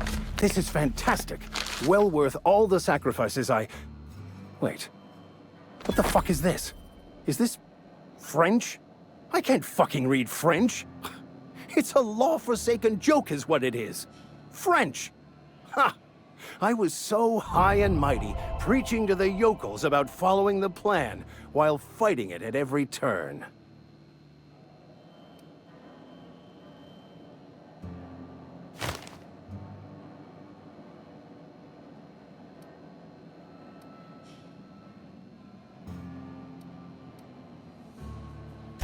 There is little more important than such a precious, rare text. I've spent my life searching for the keys to unlocking the secrets of the universal equation that underlies the plan. I had hoped this book held some of those answers. I became so desperate, I even got myself assigned to this plague-ridden backwater to find the damn thing. All the time and suffering I've spent. Wasted.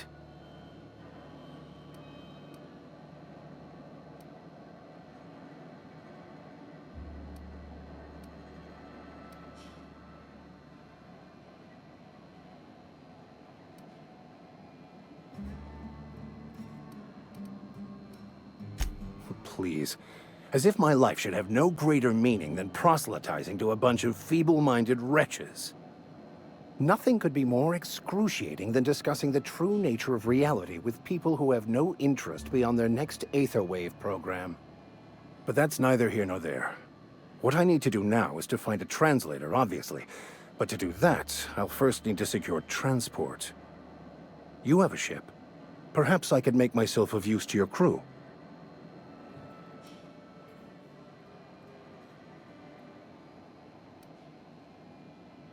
Free spiritual counseling, someone to watch your back, not to mention a grown-up in the party. I'm 28. Exactly. I'm pretty handy with a tossball stick, or any blunt instrument, really. I'm also a passable gun hand, if it comes to that. I can usually talk my way out of conflict, though. Oh, I'm fairly competent at hacking computers as well.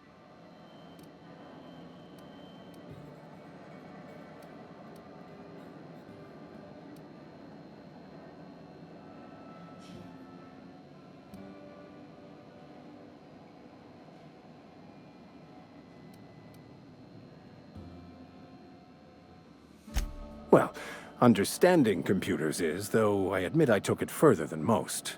And I was quite the 32nd back during my seminary days. Left many an opponent bleeding on the field.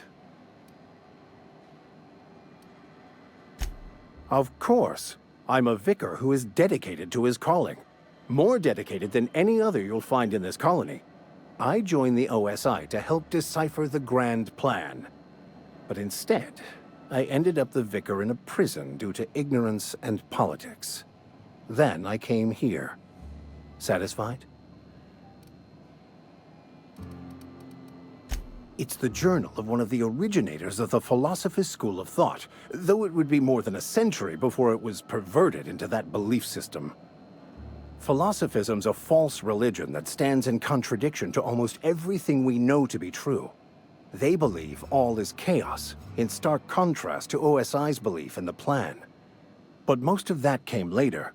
Bakonu had some interesting theories about man's perception of reality that I thought could be applied to our attempts to decipher the plan.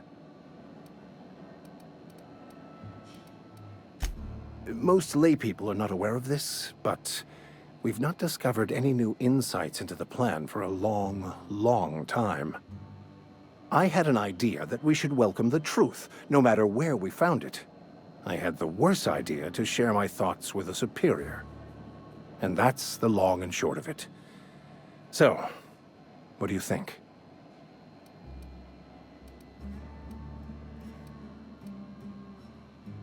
Fantastic. I promise you won't regret this. Edgewater's gonna miss you. Folk here always had good things to say about their vicar. Thank you, Ms. Holcomb.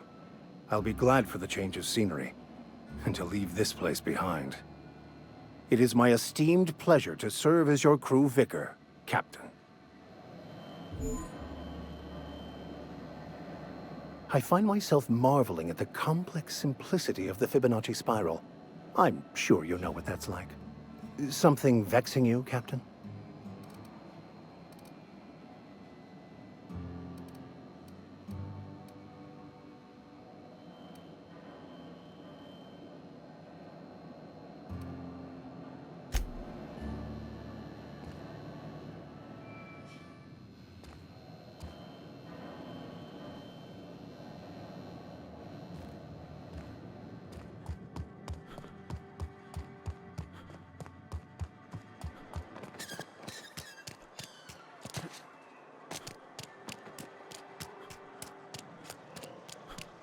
My dad taught me some French, you know?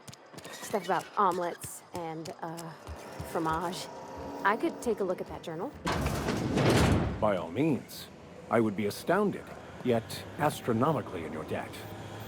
Oh, yeah, there's nothing at all about eggs and cheese in here. Sorry. This Here they should be a come! clean fight.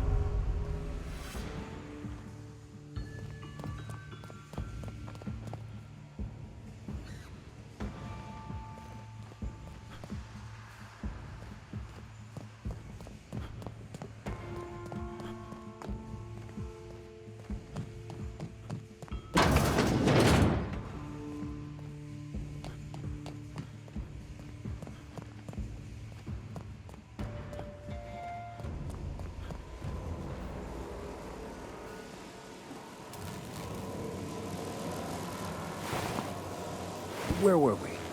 Very helpful. Thank you.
This is a fine day, friend. Power flows through our town like a cool stream of water. I trust Adelaide's people have seen their way to reason. So, when can I expect them back at their posts?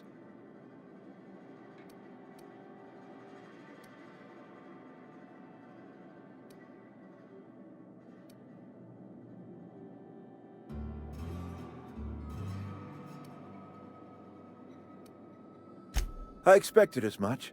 I've been thinking about it. I could use Adelaide back, but if she's being obstinate, try to talk her followers into returning. We need the extra hands.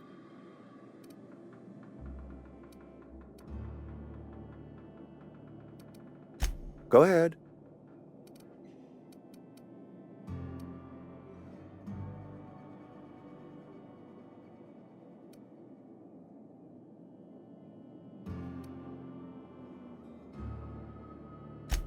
Can we not? Talking about unpleasant things always gets my bile up.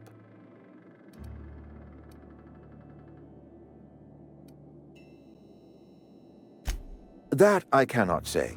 There was no moment when the plagues began. Disease always lurks on the fringes of society, waiting to infect the idle and the lethargic. But in the last 10 years, the plagues have become progressively worse and increasingly frequent.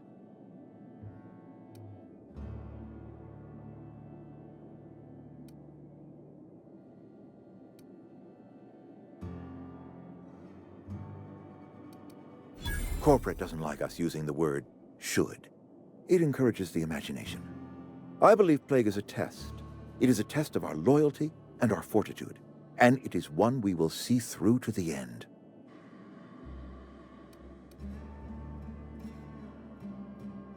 If I had enough medicine to treat everyone who fell sick, I would, but I don't. I can't save everyone. So I have to choose.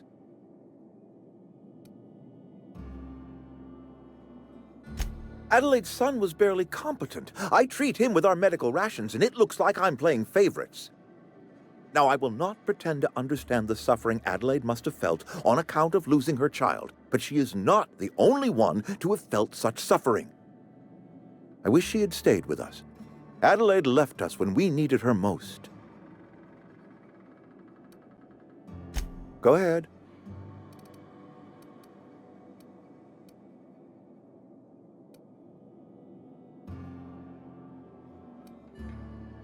That you are not one of us may work to your advantage.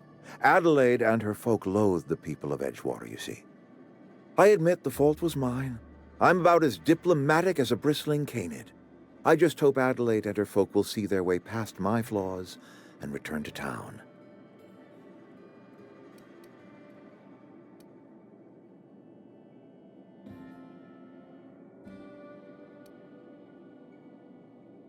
Scripture tells us we all have our purpose in the world. Our work shows us that purpose. We should not have to move on from it. Yes, we have lost good workers to desertion. We have lost even more to plague. But it is why we must square our shoulders and carry on. Losing Adelaide was the hardest. She was our only flavor specialist. When she walked away, I knew we were in trouble. Spacer's Choice Saltuna is renowned across the system for its quality flavors and additives. We used to sell citrus-flavored Saltuna in our heyday. Ever since Adelaide left, we have been reduced to selling unflavored and spearmint. Go ahead.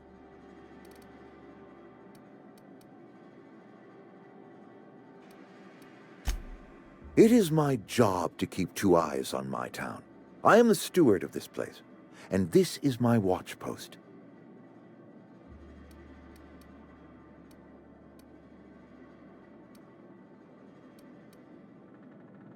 I wish you wouldn't say things like that.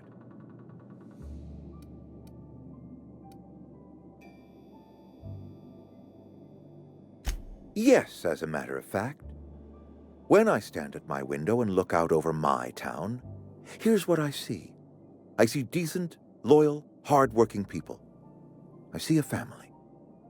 We are all part of the Spacer's Choice family. We are all doing what we were brought into this world to do.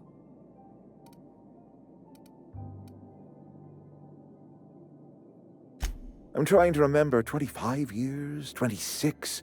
When you get to my age, the years just rush by. You stop counting altogether. I remember looking out this window and seeing the veils spread out from horizon to horizon. We were a sprawling town. We were booming. Times change, people change, but the veil will always be here. Spacer's choice will always be here. Our work won't ever end. I take comfort in that. This is a Spacer's Choice town. We're all part of the Spacer's Choice family here. The company keeps us warm, keeps us fed, keeps us working. Loyalty's got nothing to do with it, friend. This is good old-fashioned gratitude. Go ahead.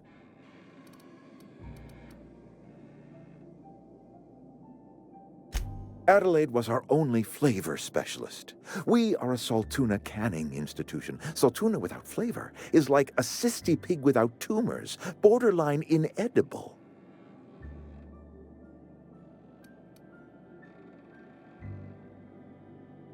Were it up to me, friend, I'd stack our larders with Saltuna galore. No other brand of Saltuna adds as much vim or vigor to the body's humors. But, and this is something we must keep between the two of us, Saltuna is hard to come by, what with being a species indigenous to the seas of another world.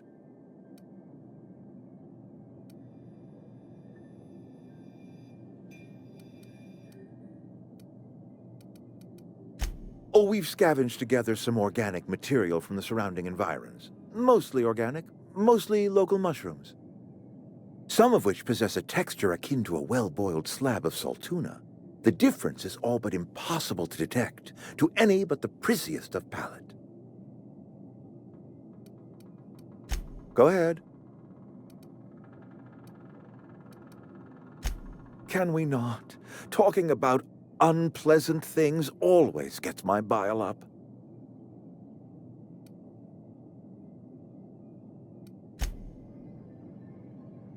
I appreciate what you've done for us. Then we are at an impasse. Stewardship over this town has been entrusted to me by Spacer's Choice. I am not perfect. I have made my share of mistakes, but I have done my best for this town.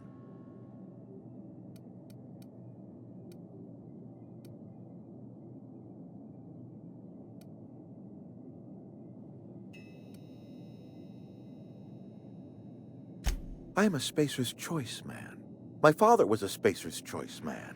Edgewater may not look like much to some buttoned-up freelancer, but it is my home.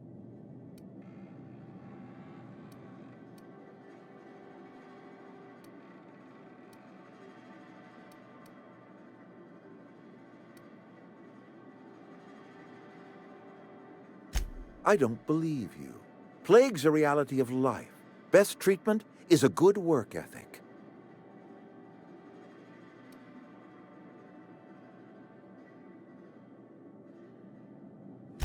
You are disparaging our parent company, and it is not appreciated. We are a Spacer's Choice Saltuna cannery. We eat Saltuna here, and only Saltuna.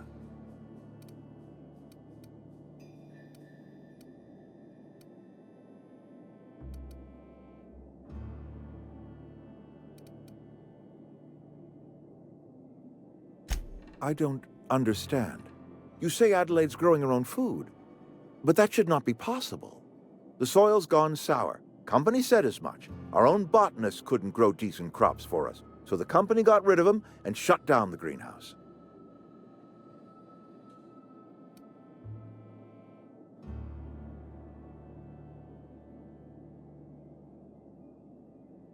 You'll excuse me for being skeptical.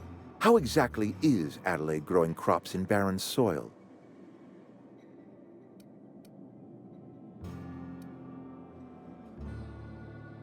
And when you say special fertilizer, you mean what exactly?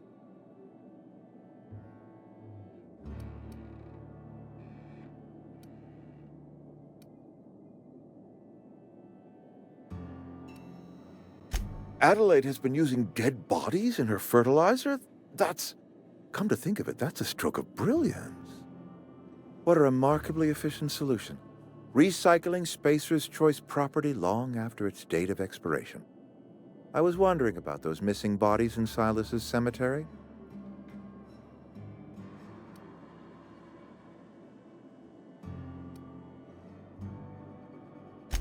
So Adelaide wants me gone. Trade my life for the life of the town. You understand what she's doing. If I leave town, I'm as good as dead. If I stay, Edgewater will die of attrition. Adelaide has discovered some secret cure for the plague, and she is holding my town ransom. You were always my wisest counsel, Vicar. I could turn to you in times of doubt. Your stewardship of Edgewater has run its course, Reed. You don't need scripture to tell you that. You're right. I am being obstinate. If the best thing I can do for this town is to stand down, then stand down I shall. My life here is ended. Give me a little time to settle my affairs. I'm sure Adelaide will be glad to see the back of me.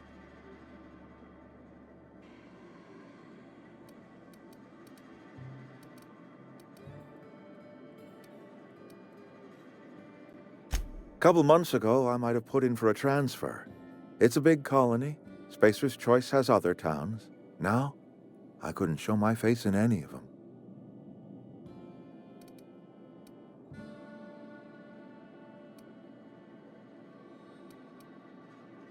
No such thing as an honorable resignation.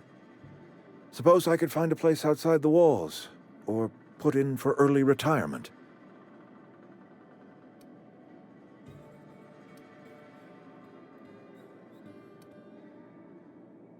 I have always tried to do right by my town. It has never been easy.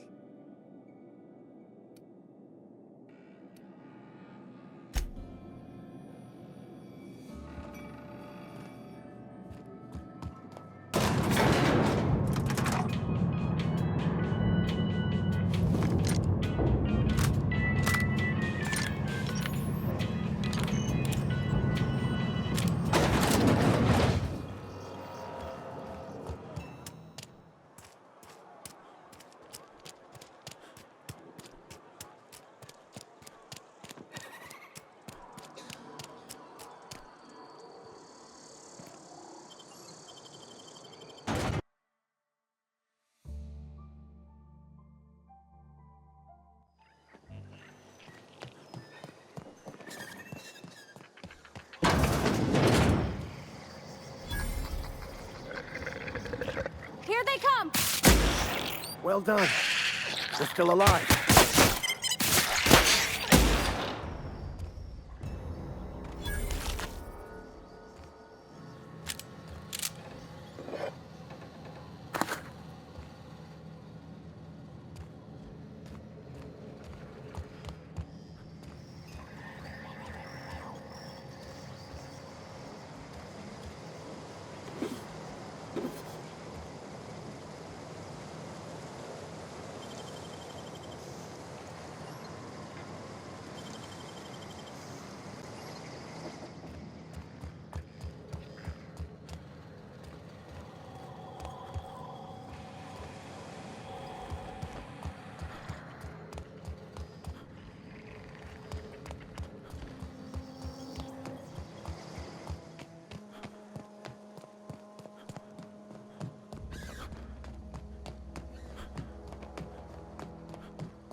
Look at that. The snake's come back. I never thought I'd see the day that Reed Thompson abandoned his post.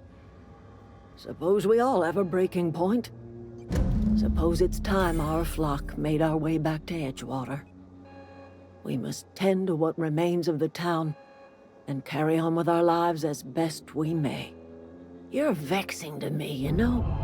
Injuring us with one hand, helping us with the other. Here, I'm giving you something to leave us be. It's a ransom, you understand, not a reward.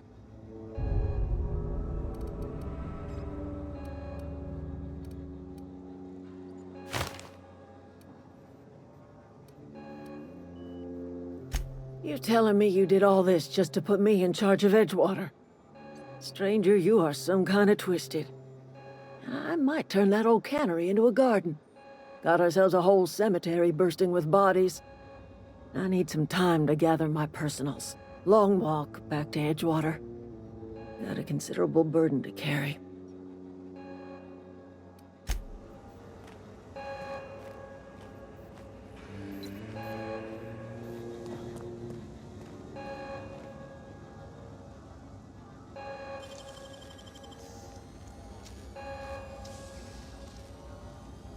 Oh, you got that?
One of us want to go see what happened?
work, Captain.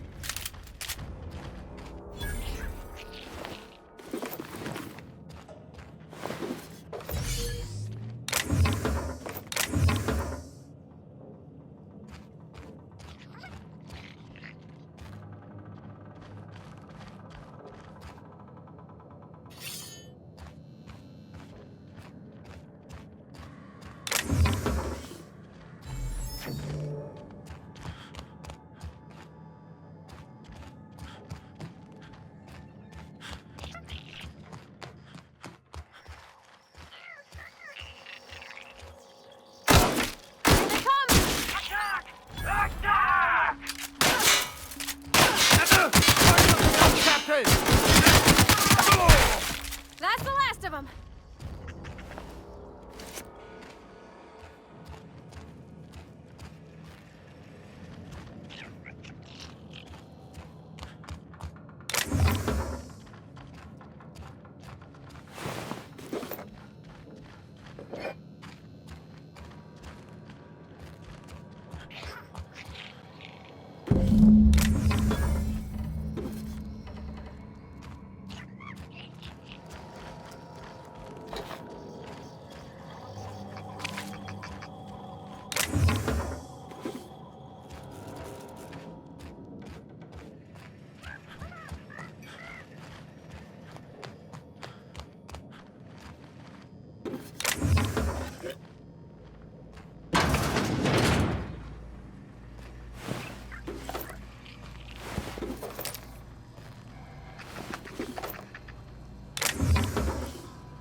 This is the simple truth.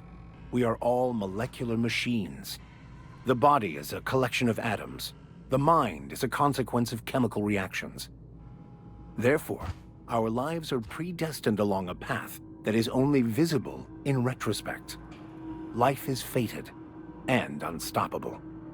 I don't know, Mr. Vicar. That seems like quite a leap.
Any luck finding one of those manuals?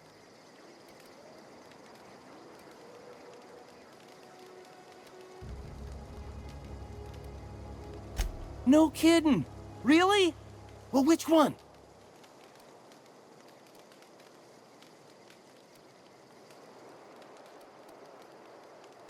Look at that! Building a computing machine out of Spectrum potatoes, a primer. I'm just glad it survived all these years. 2 whole data pads? Be still my beating heart. Oh, almost forgot your payment. Well, don't keep me in suspense. Ain't that just ironical? If I'd worked a little longer back at the cannery, I might have found this myself. That's a complete set. All 3 parts. I'm gonna be the greatest engineer Halcyon's ever seen. Aside from you, Ms. Parvati, I swear, I'll do you proud. I'm glad we could help, Thomas. I've been saving something for you. Just a little contraption I found. Should fit right into your outfit.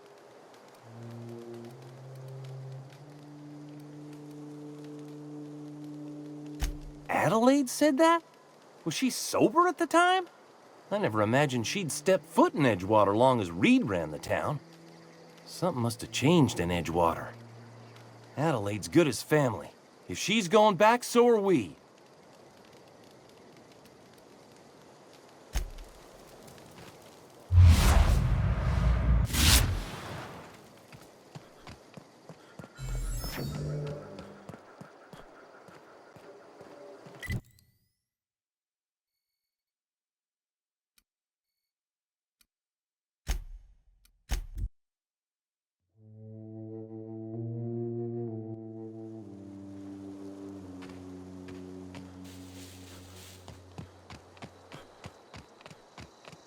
Is this your ship?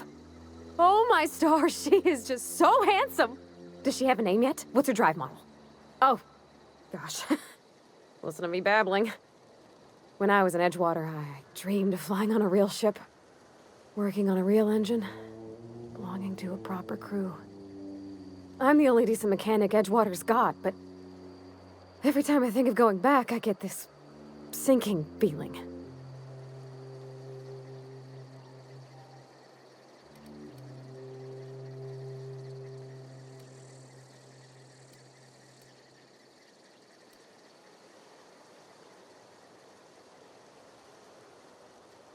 Well, it's kind of you to say that. And you're right. I wasn't happy. I want to ask you something, and you can say no. But can I come with you? I could tend to your engine. I know my G-valves for my catalyzers, and I can keep your ship singing. And if you ever need a pair of eyes watching your back, I can do that too. What do you think?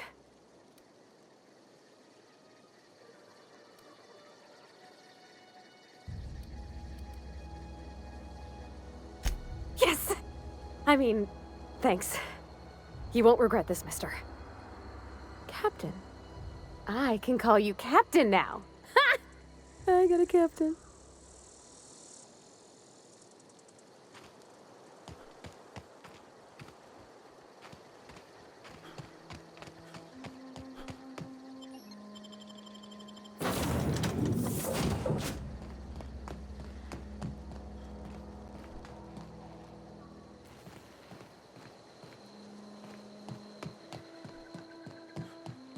Captain, I have detected that Edgewater's power supply is now optimal. I applaud your willingness to invest your time in the local community. What can I do for you, Captain?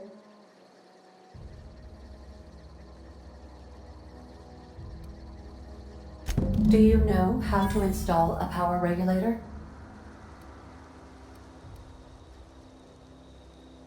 Outstanding, Captain. Your aptitude for engineering will prove invaluable in the event of another catastrophic engine failure. Our engine room is located behind you, across the cargo bay, up the ladders.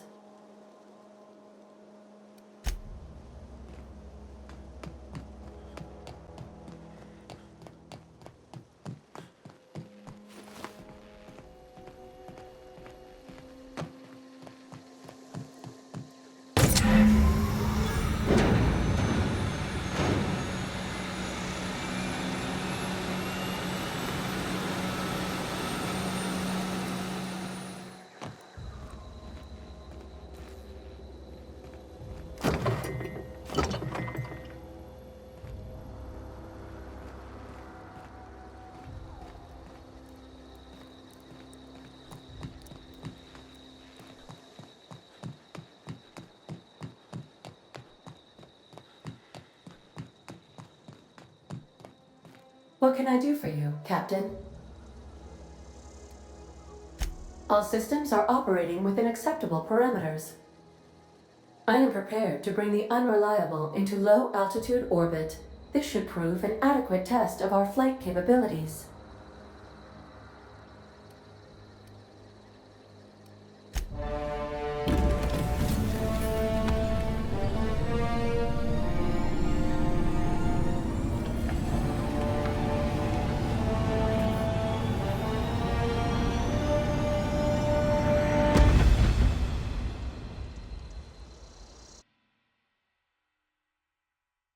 We have received a communication request from Dr. Phineas Wells.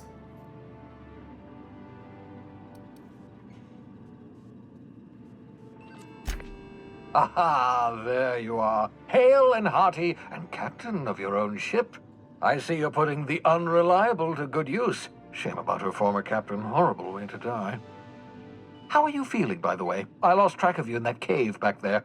Experiencing any, unnatural drippage? Perfectly normal side effect of thawing, I assure you.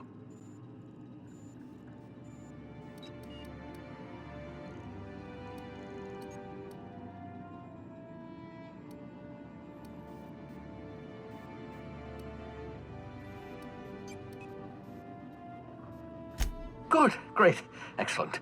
Let's move on. What you saw in Emerald Vale is happening all across the colony. Food shortages, lack of supplies, and basic necessities. We're dying. The chairman, the minister, and all their lackeys on the board are to blame. The Hope has some of the brightest minds Earth ever sent us. If we can revive the Hope's colonists, they can help us undo the board's mistakes. They can help us set things right. You need to get to Stellar Bay on Monarch. I have contacts there. They'll help me, help us, find the chemicals to revive your fellow colonists. Gladys Kelly, lovely woman, runs a cozy little black marketing outfit on the Groundbreaker. She can get you a nav key to land on Stellar Bay.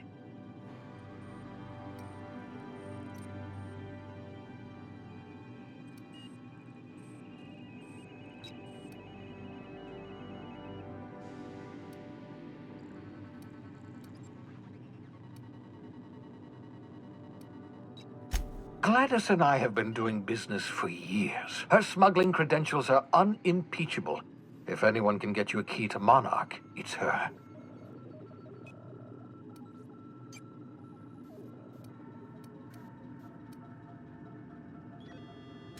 Strictly speaking, Monarch is a moon, terraformed badly, and almost completely lawless. You'll love it. Captains don't fly their own ships, you see. Your navigation terminal handles the, navigation. Think of a nav key as a set of flight instructions. The board's been confiscating nav keys for Stellar Bay, so we must rely on unconventional means of acquisition. Hence, Miss Gladys Kelly.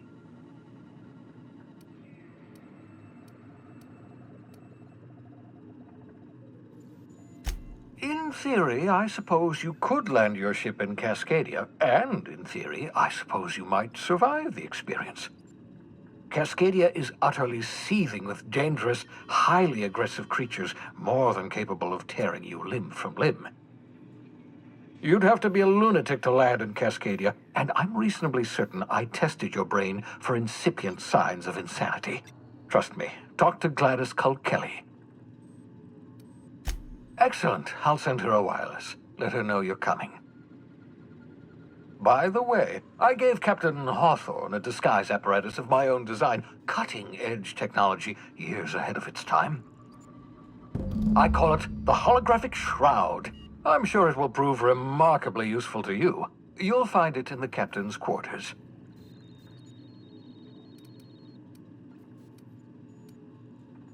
Marvelous device. I'm quite proud of myself. The shroud changes the user's appearance to mimic that of another.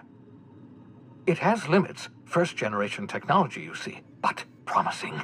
Exciting to see it in use at last.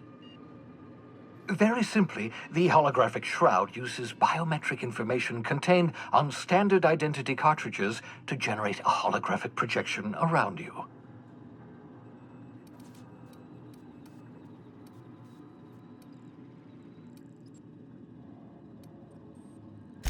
only stands up to a casual scrutiny. Use it too long, bound to flicker, blur, something like that. Movement makes it more likely. Best used in moderation. When you see guards in your path you can't sneak past, for example. Maintain your distance. Act normal. No running, no jumping. Don't draw their attention. If they pay attention, they're more likely to notice flaws in the hologram.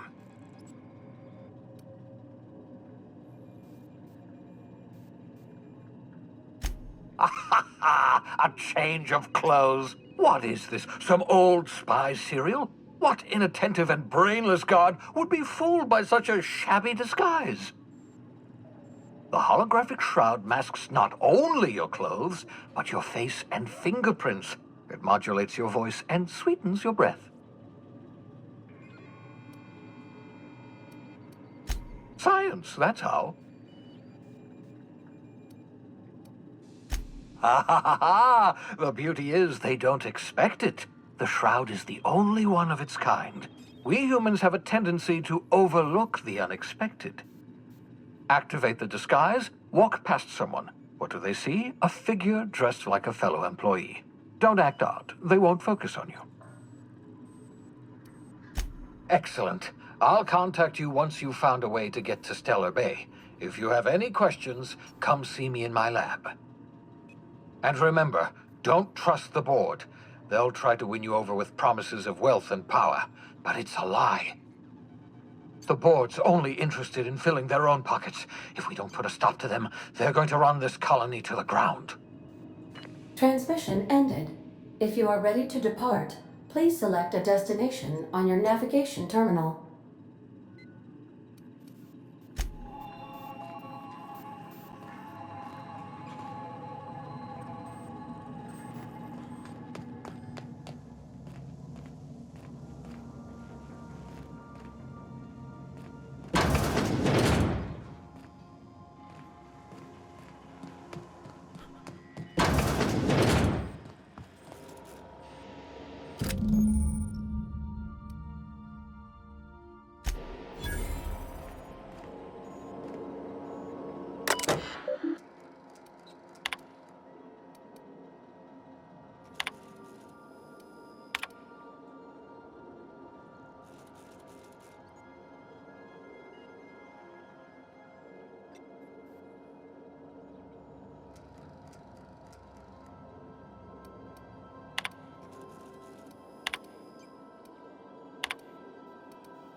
The ground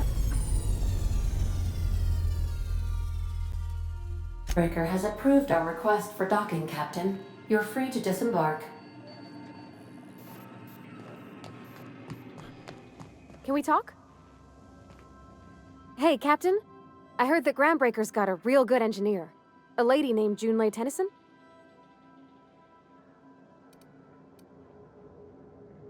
I was thinking that maybe I ought to meet her. If you got time to swing us by, I mean. I don't got much experience fixing actual spaceships. I bet you a can of Borston beans she could teach me all manner of stuff.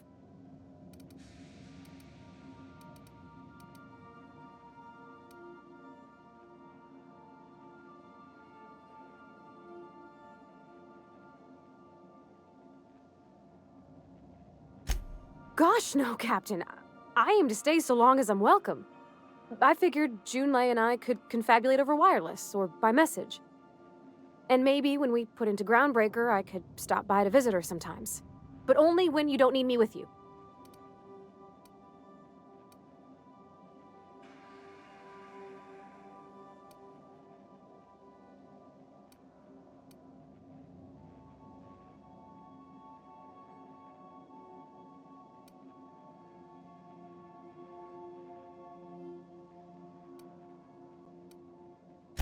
Thanks, Captain.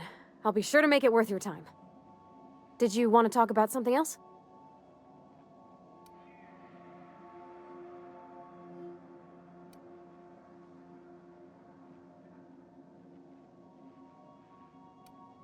What? You want me to leave? Captain, you can't mean it!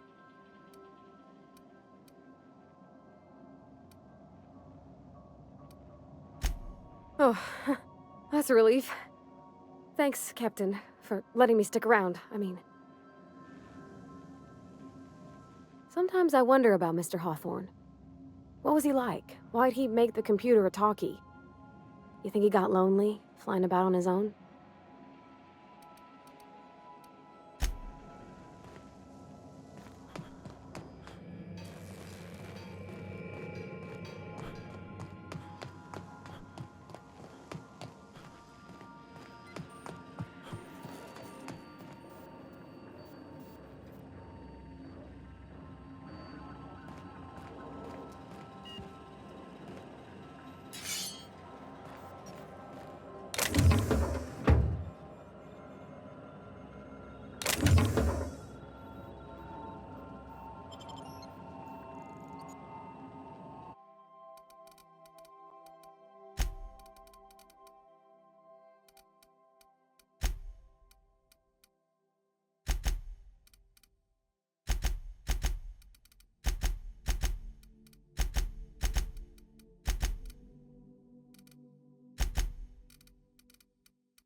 Smells like grease and unwashed bodies.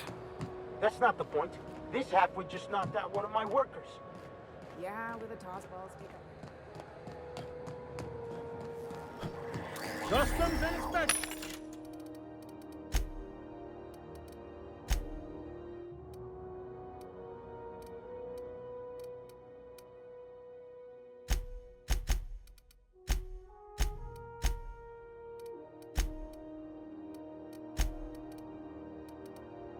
Right this way.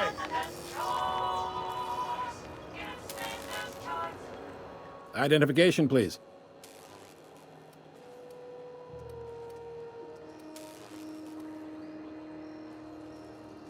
Captain Hawthorne, you said. Let me apologize in advance. I'm about to ruin your day. According to your ship's record, you've been flagged by the board. Your ship will be impounded until such a time as they see fit to lift it. But we've hardly been out of Edgewater long enough to get in trouble. Well, isn't this wonderful? The captain's done something to get on the board's bad side. Now, hold on. This isn't the end of the world. Probably.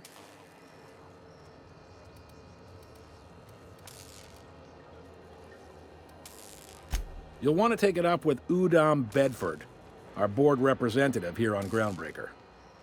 His office is located along the starboard wall of the promenade. Shines like a Byzantium commode. You can't miss it.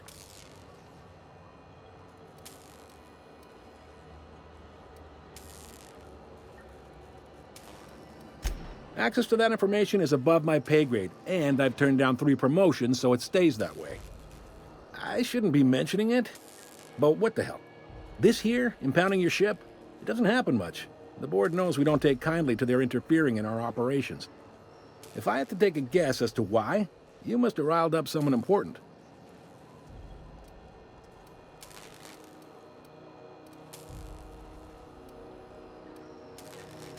Not gonna lie, you're in a pickle. But Udom's an interesting guy. Might be y'all could come to accords if you play your cards right. Huh. Records show this ain't the first time your ship's been impounded. Seems to get cleared up pretty quick. You might not be in this pickle for long. Oh, and if you're headed that way, would you mind doing me a favor? Wanda Dorset over in sickbay, tell her the shipment's not in yet. It's not coming in anytime soon, and if she'd be so obliged to get off my ass about it.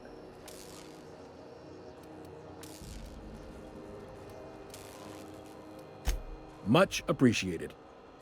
Is there anything else I can help you with?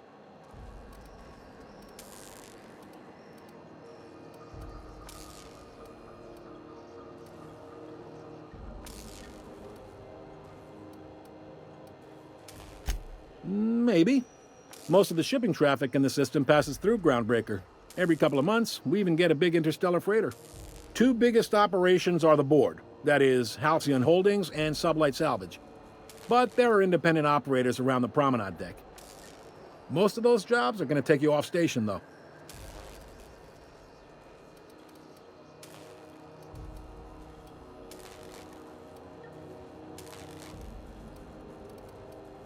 Commandant Sanita might have a couple of folks she needs killed. Bad folks, I mean. Not regular folks. She'll be at the security desk behind me. Chief Junlei might have an errand needs running. She's all tied up trying to fix our heat problem. You'll find her in engineering.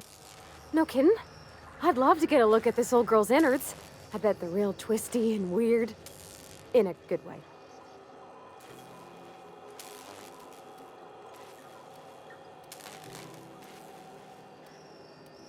If you're thinking to make a career here, don't waste your time. Full-time jobs on Groundbreaker tend to be inherited, or go to a fellow crew member's kid. Keep it in the family, you know.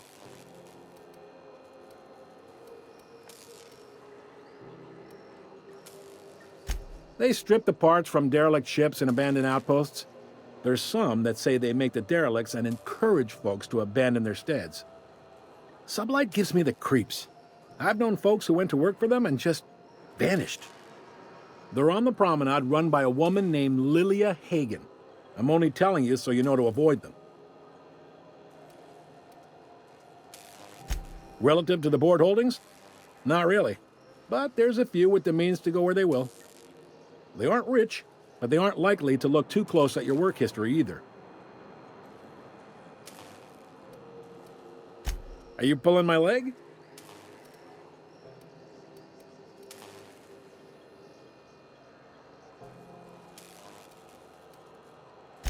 goes like this. Back on Earth, before the crossing, the powers that be were selling off stakes in distant star systems they thought had potential. A bunch of companies decided to throw in together and form the Halcyon Holdings Corporation, then buy up the rights to this here colony. That group's what we now call the Board.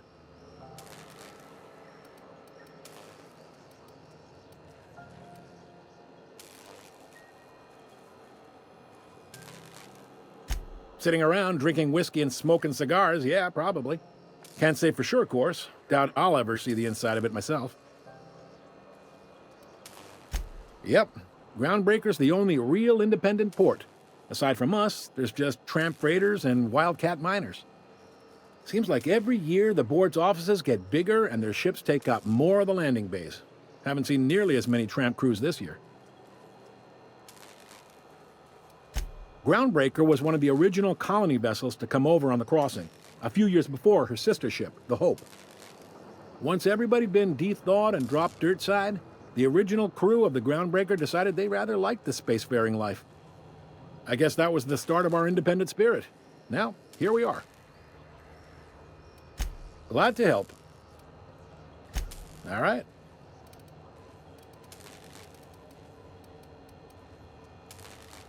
The fence. You'll find her in the rest and go, on your left when you enter the promenade. Make sure you bring an empty belly.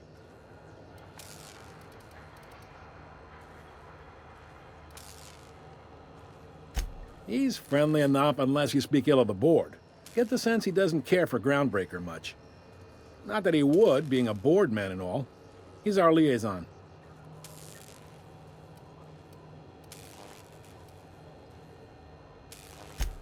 They can't abide an independent township, especially not one they gotta depend on.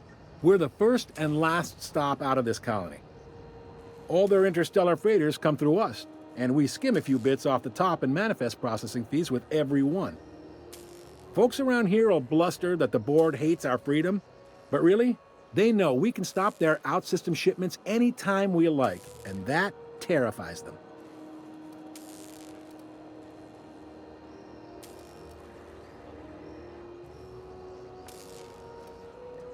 You sure you didn't just step off one of the interstellar freighters? There's no working with the board. They don't share, not bits, people, or resources. You work for them, or you don't work at all. Groundbreaker cooperating now would be tantamount to joining their ranks, and we sure as shit ain't about to do that.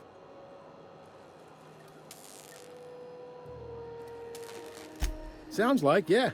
But from where I sit, it's all coming through loud and clear. They got assault cruisers, gunships, and a handful of mining operations at their fingertips. We push them too hard, maybe they decide we'd be better in 10 trillion little pieces. Or they cobble together a new Groundbreaker and put us out of business. The board wouldn't do that. Would they? The board is necessary to provide order to the colony. They believe it's their prerogative to overrun you. But whether you allow that is up to you. It's a tough line to walk, no doubt about that. But we make do all right. So far, anyway.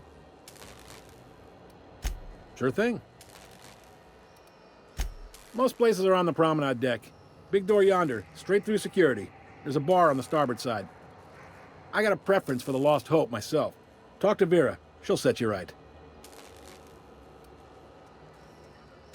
You need anything else? You let me know. Don't want anyone saying Groundbreaker's not the most hospitable port in the colony. Be seeing you.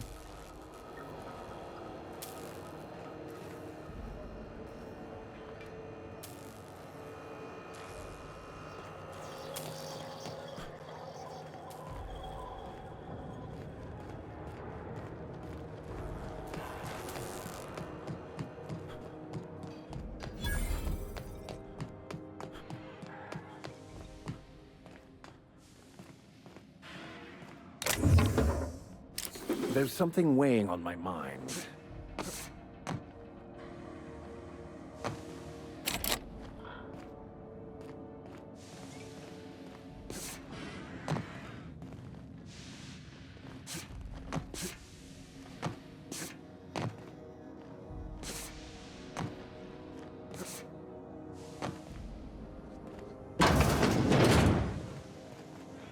This is Halcyon News. We interrupt your regularly scheduled advertisement for the following. The board would like to remind spacers and other travelers that passage to Monarch is restricted for local chemistry. Canyons of acid and sulfur rain are the least of the horrors plaguing the surface of Monarch. Anarchists live as one with the animals, lawless, savage, and unemployed. Hey, The board's embarked. What do you think you're doing?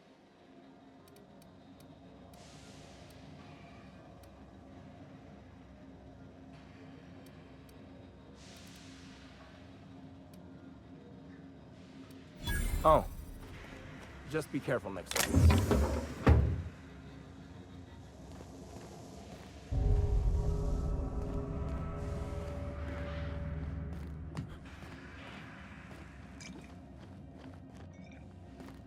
Oh, hey, stop that! What do you think you're doing? Oh, I guess, never mind then.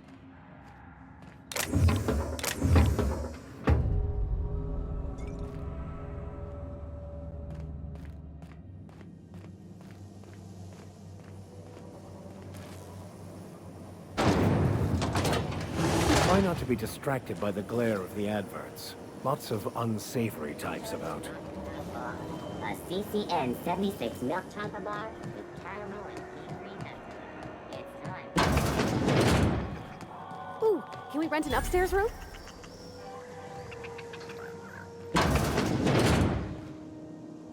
Bless my heart.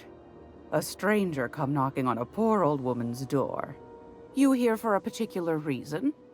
Or did the neighbors tell you how good my sugar cookies are? Made without a single natural ingredient, or an oven. Just like store-bought.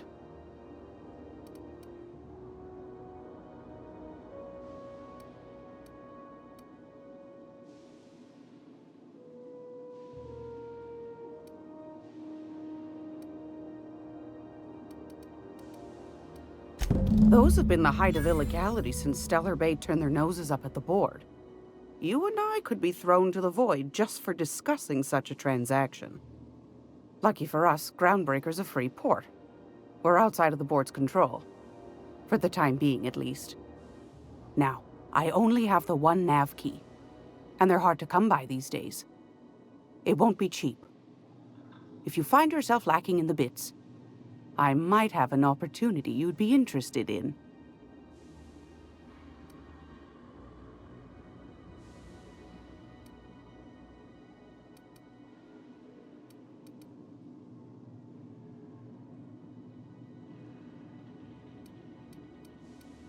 Phineas, that old kook. He was quite the dancer back in his prime, did he tell you? Real light on his feet. Real light on the wallet, too. He still owes me a small fortune. Laws. Maybe I should charge you double.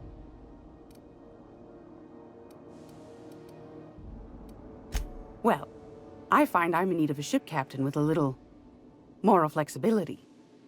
Might be this could help out the Groundbreaker, as well as earn some bits. But if you've got qualms...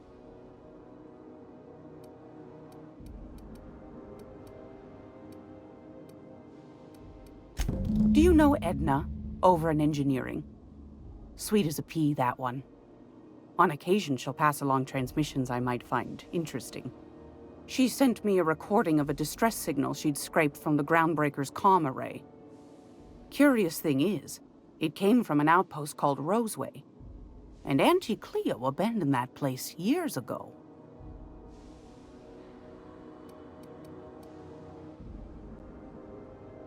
Can't say I know for sure. Maybe it never really was. Sounds like someone poking into somewhere they shouldn't be got into a spot of trouble. Comm centers don't operate themselves, Captain. Someone had to have sent that distress call manually. Those corps are cleverer than all get out. Might have been a ruse to keep the rest of the board from sniffing around.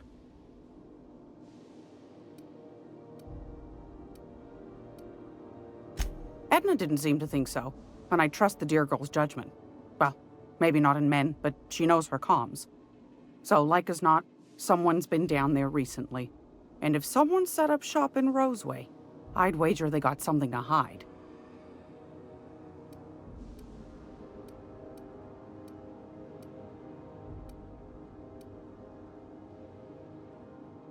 Quite the opposite, I believe. Nothing terribly secret about gunfire, is there? If you should find a secret worth selling, might be I could find a buyer. Corporate bigwigs will pay top bit for inside information on their competitors. The more we got the corps fighting each other, the less time they got to meddle in our affairs.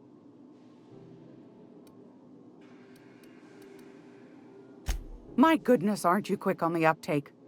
I like that. Should you find yourself responding to a certain distress call, and in so doing find yourself in possession of certain valuable corporate secrets, well, then we ought to have a chat over a pot of tea and my famous cookies.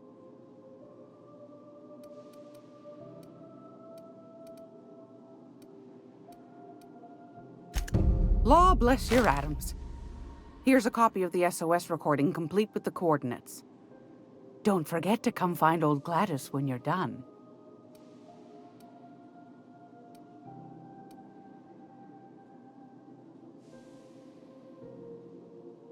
I've got a lovely little throw pillow.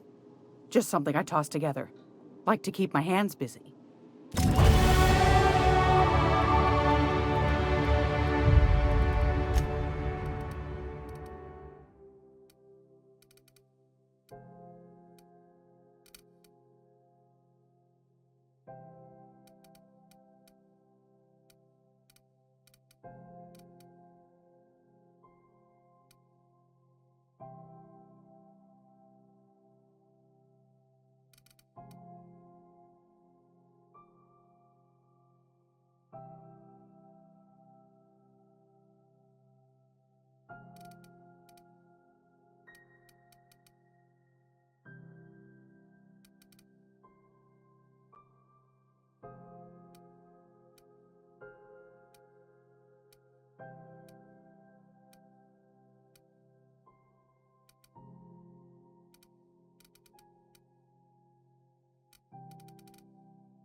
If you're here for this week's magazine club meeting, you're a touch late.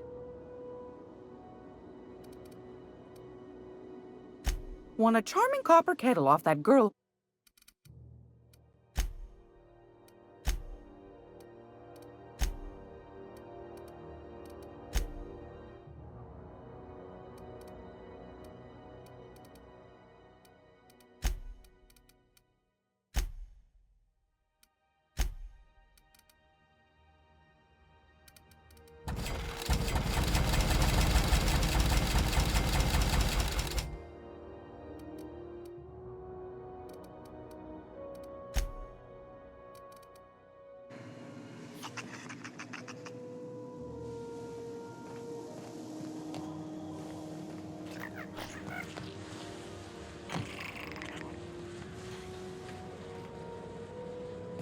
Quietly now. I had a question about your plan, Mr. Vicar. Of course. The cosmos is generated and directed by the universal equation, also known as the grand plan. By contemplating the teleological order of things, one can achieve verity. Oh, right. You had a question? Never mind. That about answers it.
Great law, is it?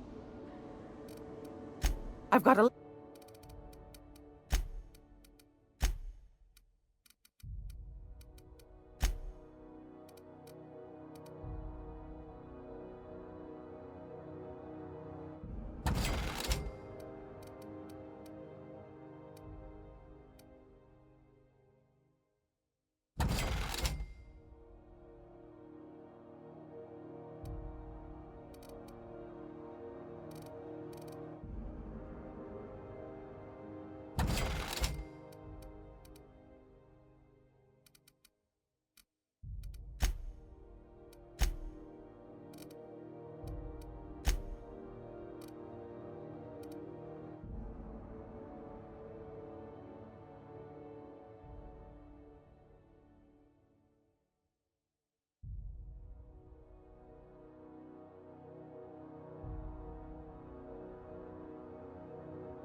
Gracious.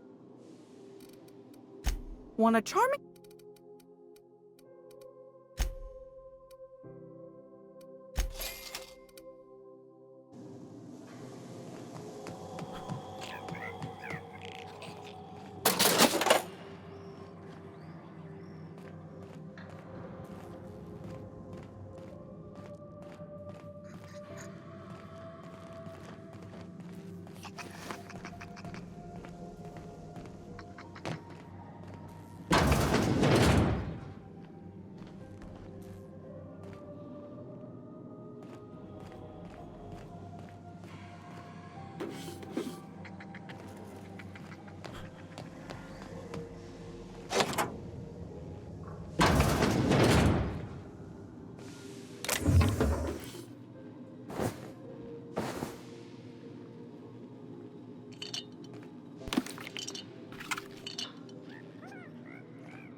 Halcyon News.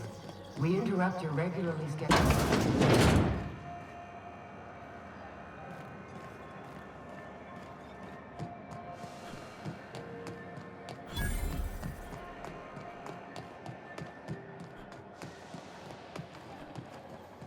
Go back to Byzantium, you gold.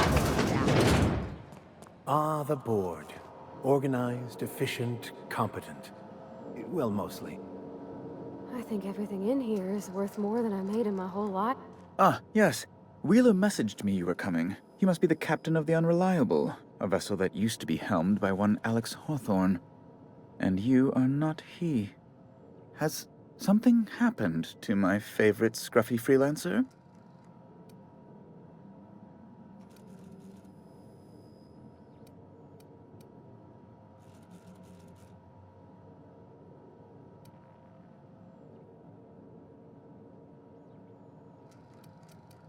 Oh no, this is terrible.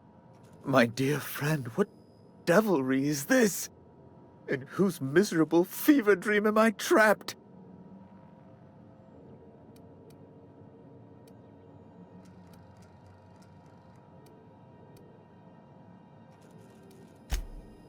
Oh, Alex. There were so many arguments we'd yet to have.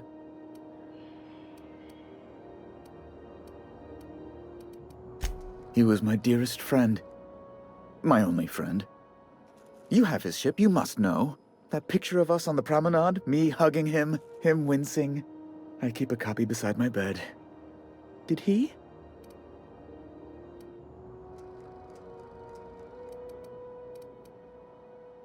Ah, that's just like him. Such a sentimental man. Tell me, how did he die?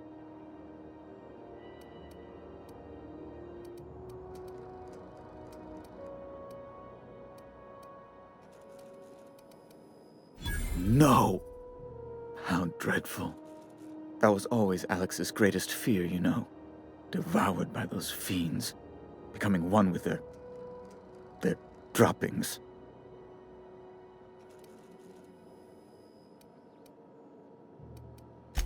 Right. You're going important places, I'm sure.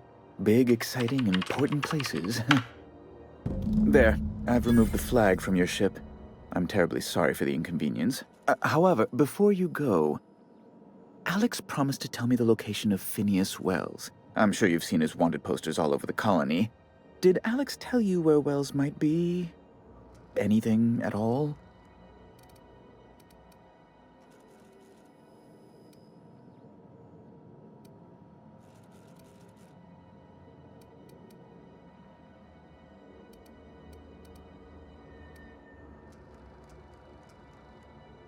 You haven't read the posters?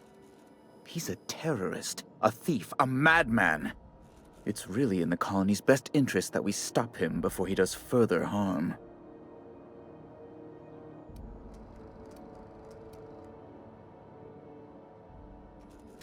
That's...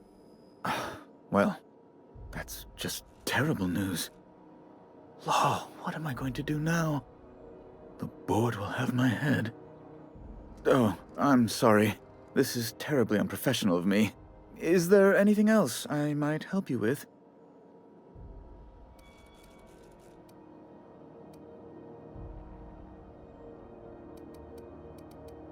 It's personal business, I'm afraid. Miserably, terribly personal.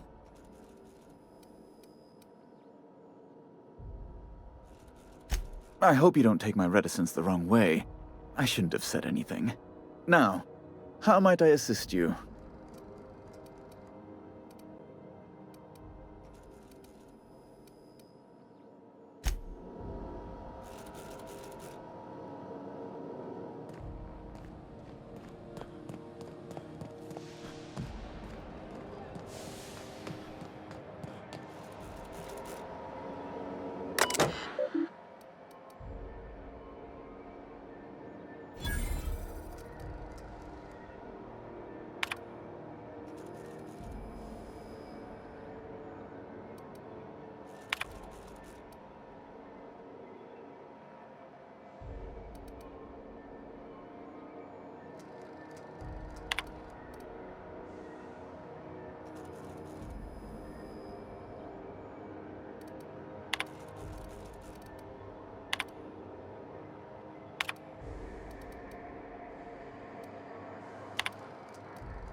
Captain, could I have a moment of your time? Have you seen this man? Reward offered for information needed for the capture of noted terrorist Phineas Wells. Report any sightings. Thought there'd be more machinery. Must be housed on a sublevel. I could spend all day in here and not have looked at half the best stuff. It's all pretty worn, though. Junlei Tennyson. I'm captain around here, but chief to my friends. Hope you don't mind the formal introduction. Groundbreaker doesn't see many visitors.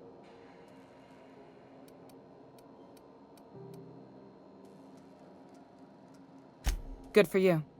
Hope you scared some sense into those bureaucrats giving you trouble. Just so we understand each other, I'm the final word on the ship. The Mardits, the crew, the engineers, their family. I hope there won't be any problems while you're visiting.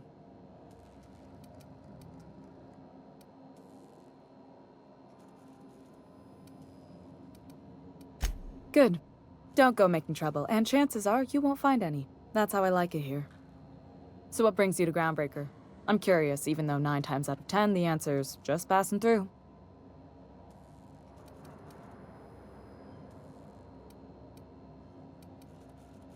Interesting. The powers that be paint an ugly picture of Monarch. Critters and such. Maybe someone in the promenade can get you the right weapon for the job.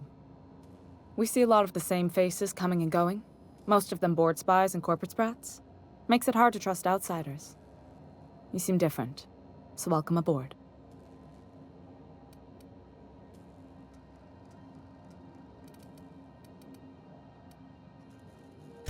What? I didn't think you just... Parvati, is it? That's a lovely name. What can I do for you? I was just thinking, I haven't got much experience working with actual, real spaceships, Miss Junlei. Chief Junlei. Junlei is fine.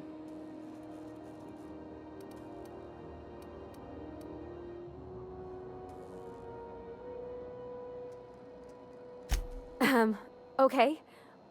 Since you run a whole space station, I was wondering if... Well, maybe you could teach me some things. I could message you later, maybe? I'd be happy to make the time, Parvati. You can ask me anything.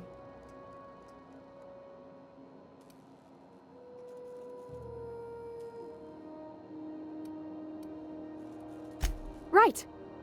In person. Sure thing, Captain. Wow, great. I'll do that then. Messages. Later. Oh, your name's pretty too. I should have said... Sorry. I like it. Honest. Sorry.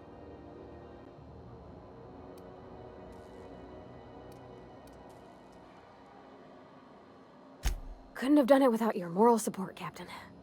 Now, if there's nothing else, there are other parts of the ship begging for my attention.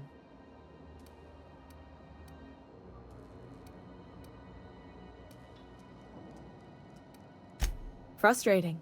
Everything down to the circuit boards is past warranty, so I have the pleasure of making life or death decisions on a shoestring budget. Plus, there's no time to train my successor or document fixes in a way that anyone outside the family would understand.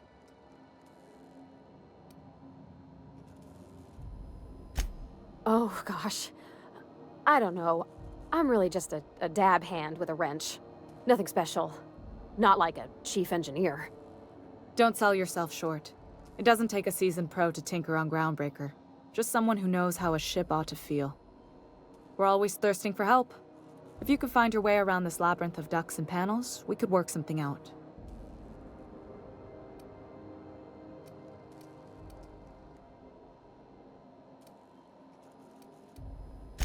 Sure is. The Tennysons came over on the Groundbreaker. My grandmother, Chief Gayan, kept it together during the crossing and until she died. I was promoted only recently, when my mom died. Then I took the leap from chief engineer to captain. They must have been amazing people to have taught you all you know, I mean, which is a lot. That means a lot coming from a fellow engineer.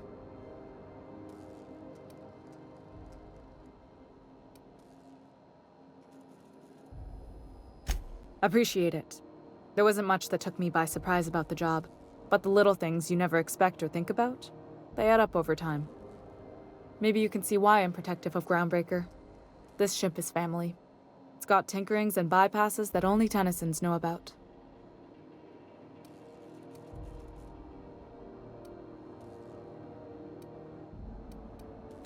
I hope that was a joke, Captain. I really do. I gelded that thing years ago. Now it brews a stim that goes down stronger than Nan or Spank. Family recipe. You've got my attention.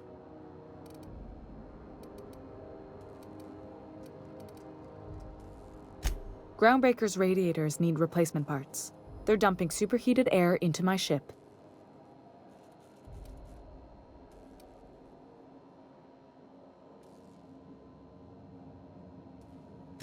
My engineers have managed to keep the heat to livable levels, but all the fixes are temporary.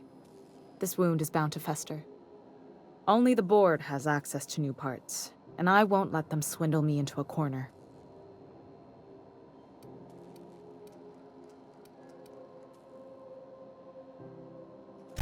None. Every time I give in to the board, Groundbreaker loses its freedom. Soon there won't be anything left. I can't allow that. The board isn't helping, and my resources are spread thin. If I don't get those radiators back online, Groundbreaker, everyone aboard, will be cooked alive.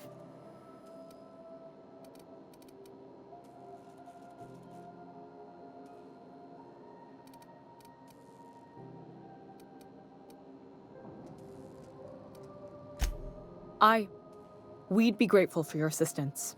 According to my grandmother's old schematics, the parts we need should be in the back bays. Sorry, I forgot not everyone knows this ship like I do.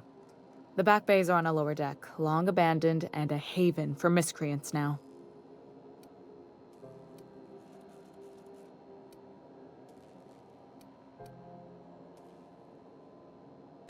Those idiots are immune to reason, and they don't much care if the station melts to pieces. They're content to die last. If you could find some way to solve this without violence, I'd prefer that. But more than anything, we need those parts. I have. One of my engineers, plus a small security detail. They didn't come back. I can't afford to lose any Mardits on this job. No offense, but a freelancer like you is more dispensable.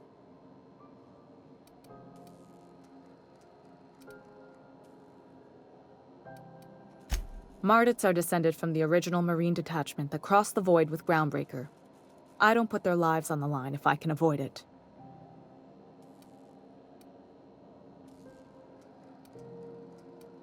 You must not have been here long. In Halcyon, new parts come by way of interstellar freighters from Earth, and the board monopolizes that kind of trade. That means I'd have to negotiate with the board. I've already given them the shops, the docking fees, and a damn embassy.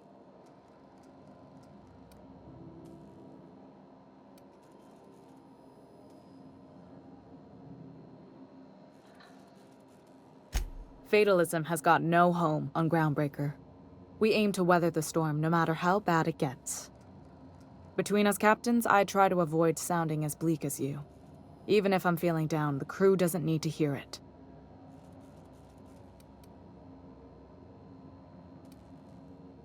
Good. Once you've obtained the parts, we can proceed to the next phase of repairs.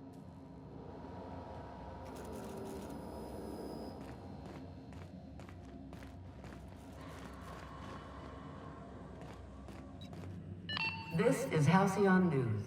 We interrupt your regularly scheduled...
advertisement for the following story.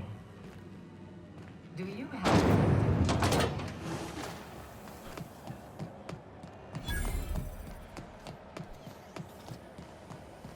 C&P chicken and potatoes. At C&P, we know our C&P. Are you listening to me, Emperor? You can't keep me out of there. Please don't make a scene, Dr. Fenhill. I am not making a scene.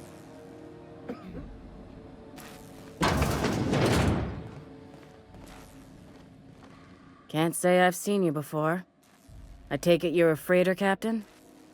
If you're here to better yourself, you'll have to wait. We're having a spot of trouble with our delivery service.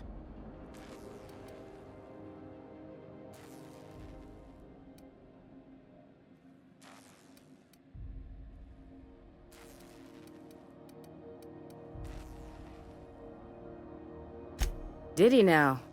The mouth on that man. I swear his late mother'd be ashamed. He must be referring to Irion. I'm sure the fool's gotten himself into another scrape. I'm beginning to wonder if I'm ever gonna get my service mechanicals at this rate.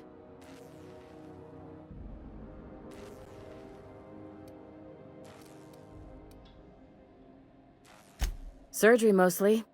Medical personnel are difficult to come by on Groundbreaker.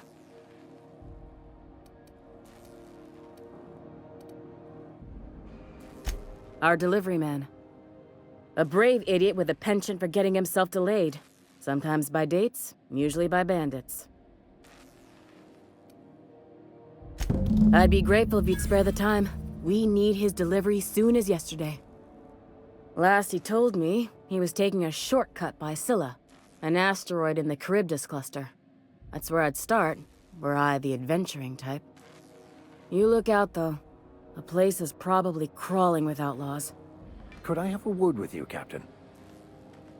Captain, if I could trouble you for a moment of your time, while we're on the Groundbreaker, I may have an idea for how we could find a translator.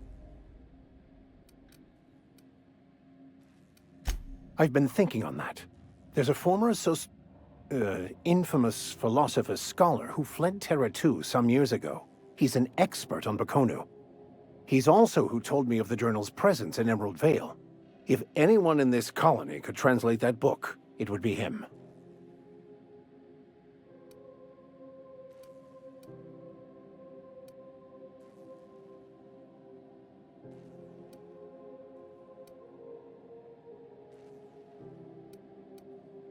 The only one I'm aware of.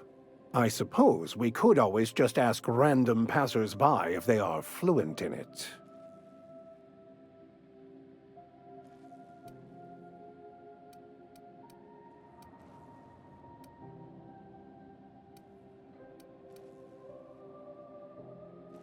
1,000 pardons, my good captain. I thought we were engaging in witty repartee. Now, as far as tracking down this scholar... Fortunately, we're in the perfect place to start. This is where I'd go if I wanted to get off Terra 2. Great place to pick up a ride to Hephaestus, Scylla, even Monarch. All I need is access to a data cartridge from the security terminal. Their easily hackable system keeps a registry of all crew manifests for both arrivals and departures.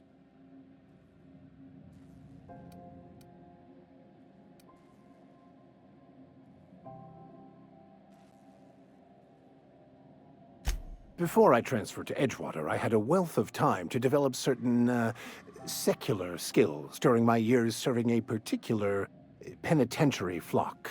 I meditated, led sermons, provided guidance to the inmates as needed, of course. I also played prison yard tossball and taught myself a bit about computronic security systems.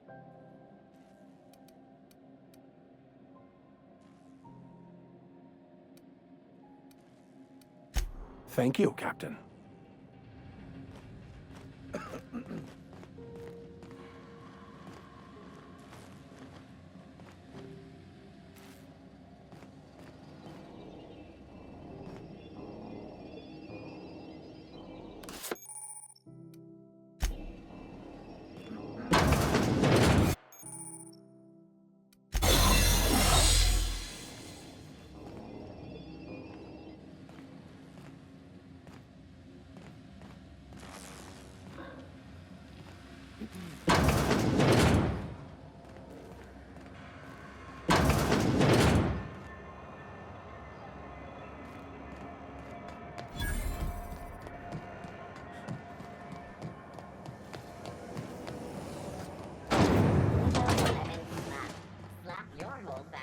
This is it.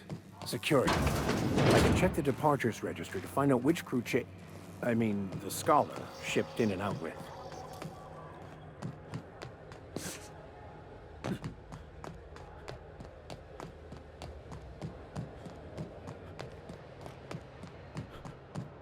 I've seen you limping a bit. You all right, Mr. Vicar? Need a...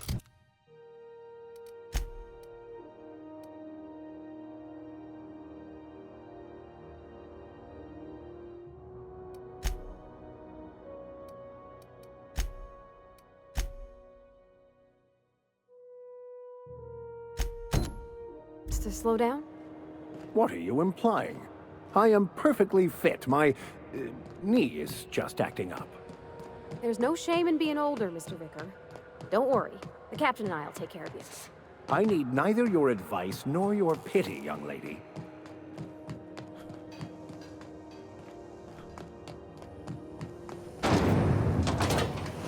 Rizzo's purple berry fudge. Soft flower candy shell aroma.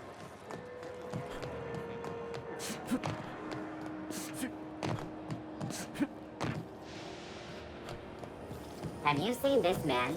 Reward offered for information leading to the capture of noted terrorist Phineas Wells. Report any sightings to your local board embassy.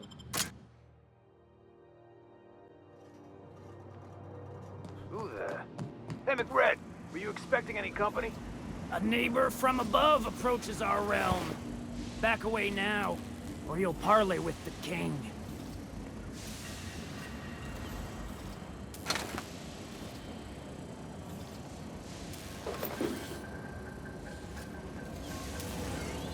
Not another step in that direction, friend.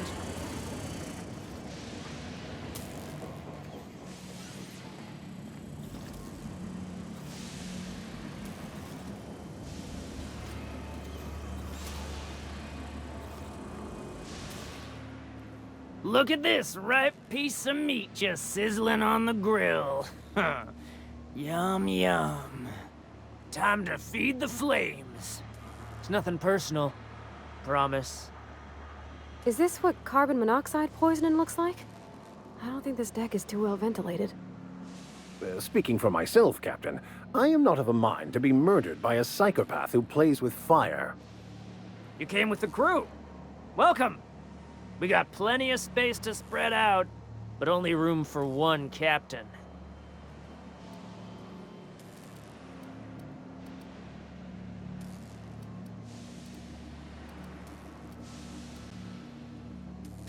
You stumbled into my court without an invitation, neighbor from above.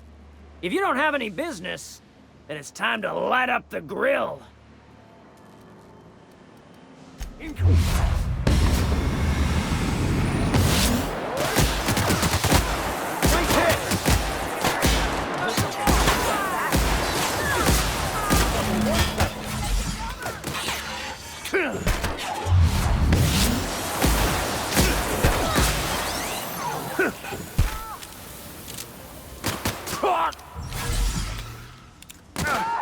Everyone all right?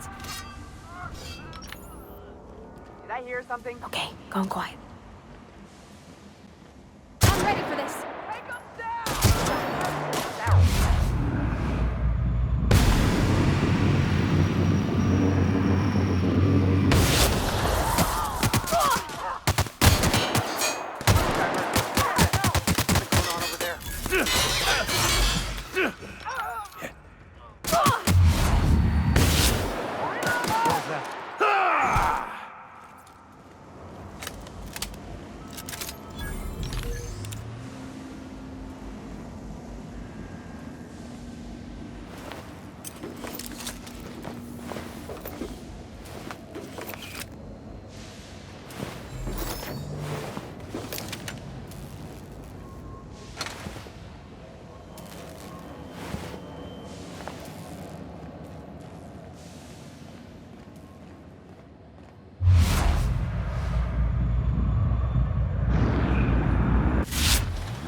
proverbial unwashed masses would turn their noses up at this place.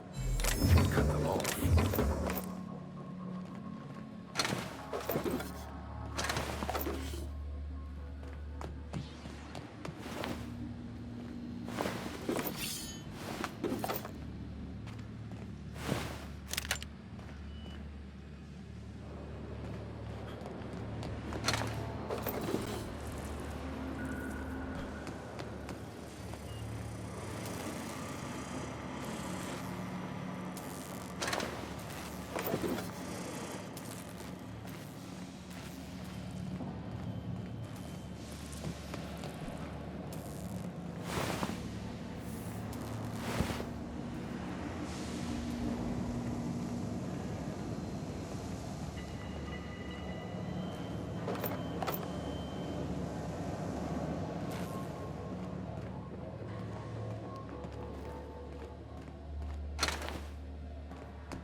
Today's my birthday.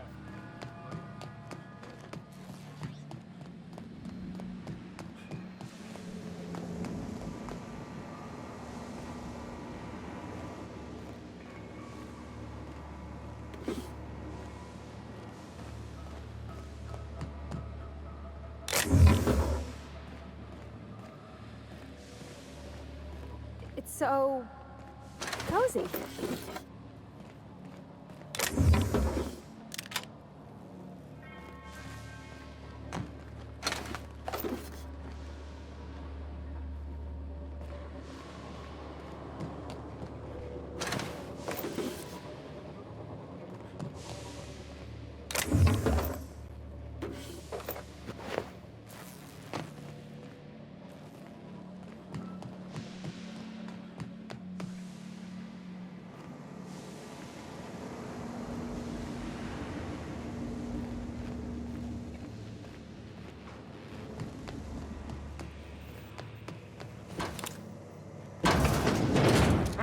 What was that? Show them how it's done!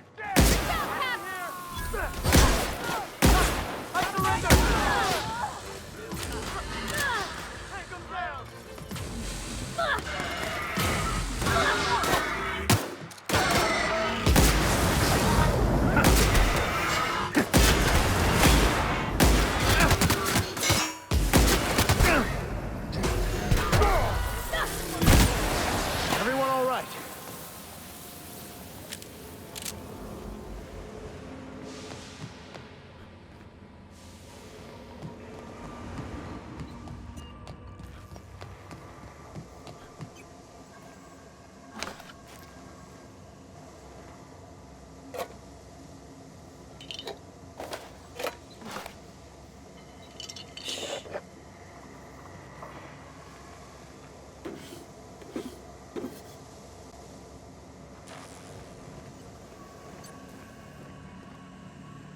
Haven't seen any new faces down here since I arrived.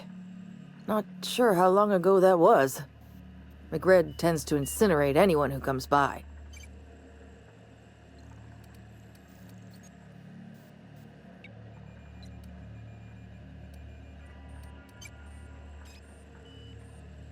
I'll get back to my post. See you topside, stranger.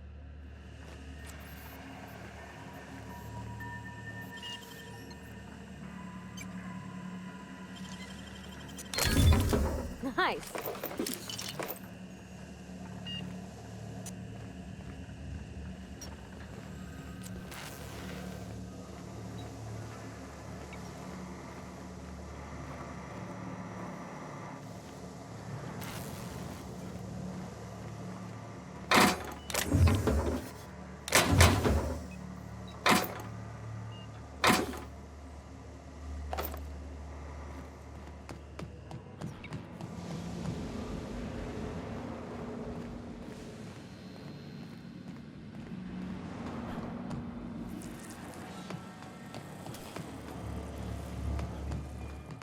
Backside. Did everyone get Red's crew?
Easy does it.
This is Halcyon News. You've returned, and in one piece. Color me impressed.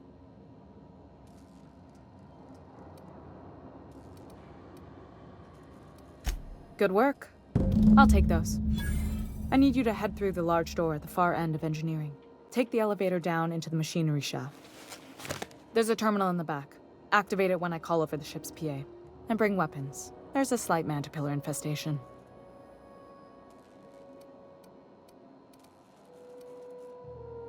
More than a few. Less than a hive. Nothing you can't handle. We were salvaging parts from a ship. Turned out there were eggs inside. They got into the radiators, and here we are.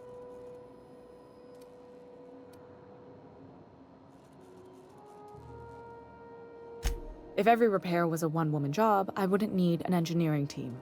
As it is, my staff is busy keeping the station from melting down. You can flip a switch for me, but you can't install these parts.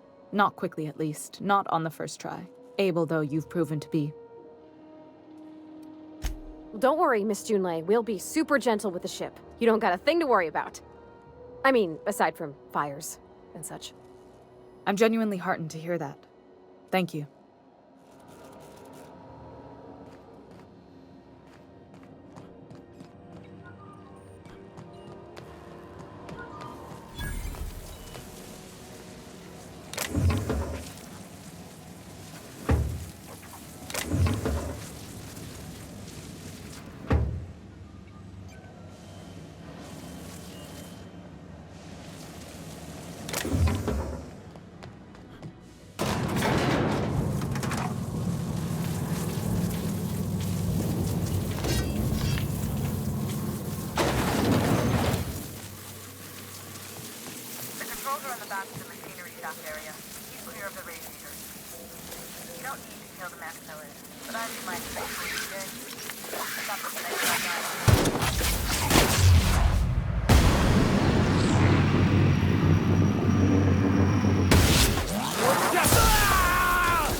Diagnostic says their circuit boards are fused from the heat, so they're not too picky about who they kill next. Shoot back if you need to. I can always fix them later.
system of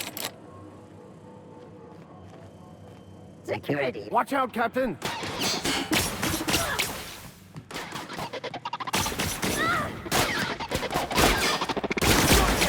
The last of them.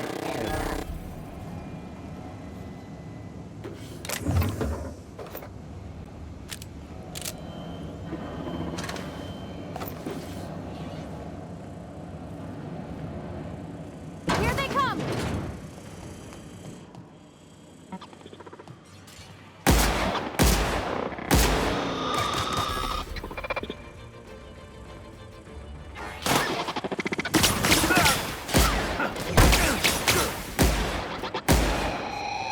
Investigating.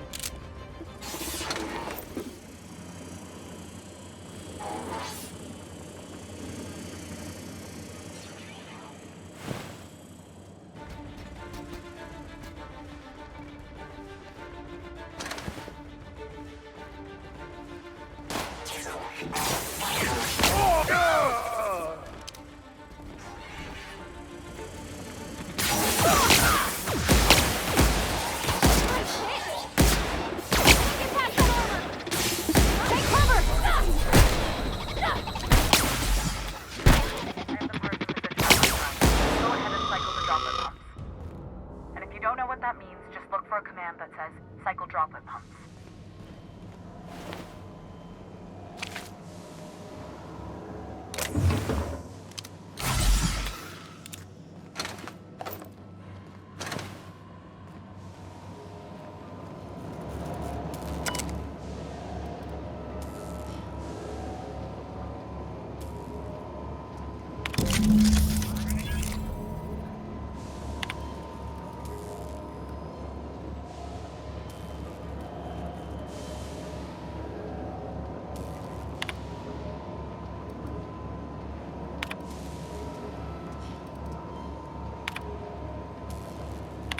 Done.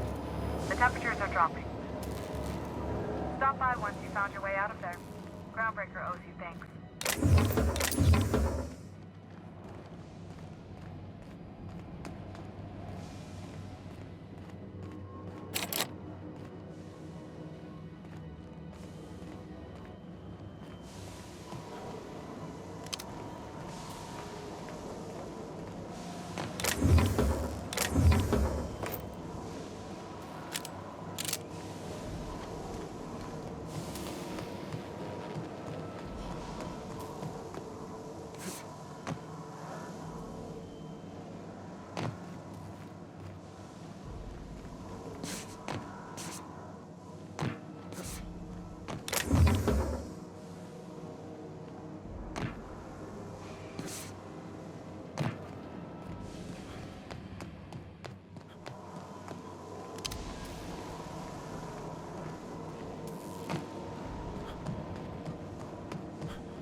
You don't seem to like traveling with us much. Why in the architect's name would you say that? It's just that you're real grouchy. Kinda all the time? I'm not grouchy, I'm just irritated by inane questions. Yeah, see, when you say it like that, it makes me wonder.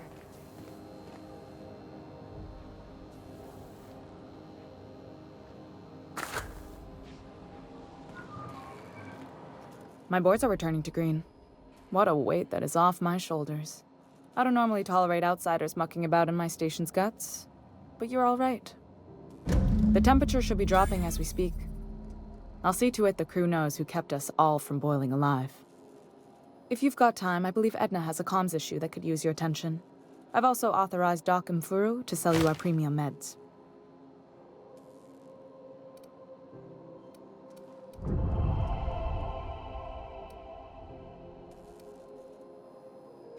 You're right, I don't. The board is after two things, bits and power, and they only get it by sticking their nose where it doesn't belong.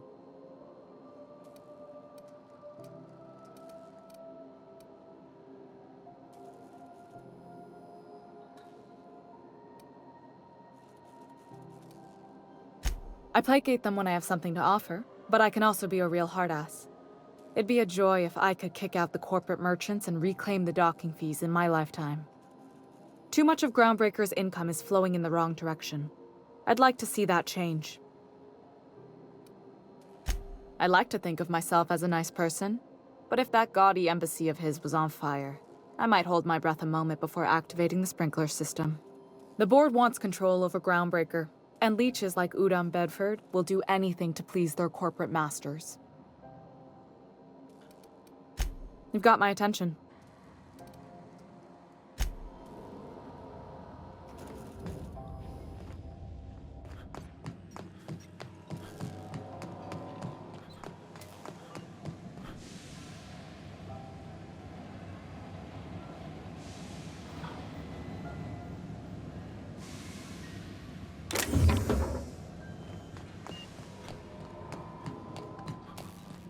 This is Halcyon News. We interrupt.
C&P chicken and potatoes. At C&P, we know our C&P.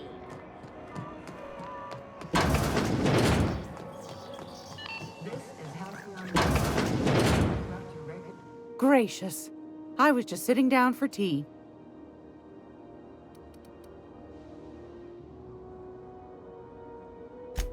Yes, dearie? Take that darling ship of yours down to Roseway, where that distress signal I told you about came from, and ferret out some tasty corporate secrets for old Gladys. Shouldn't be too tough for a fella like you, I'd think. What do you want, then? My hard-earned wisdom?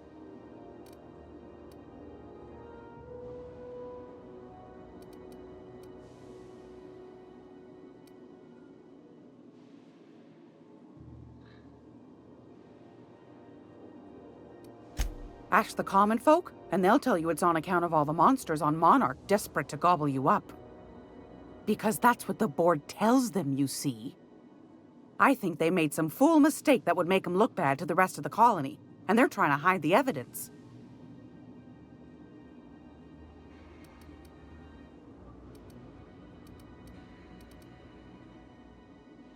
Anytime, sweetheart. You know where to find me. Here, take a candy with you. If you're here for this week...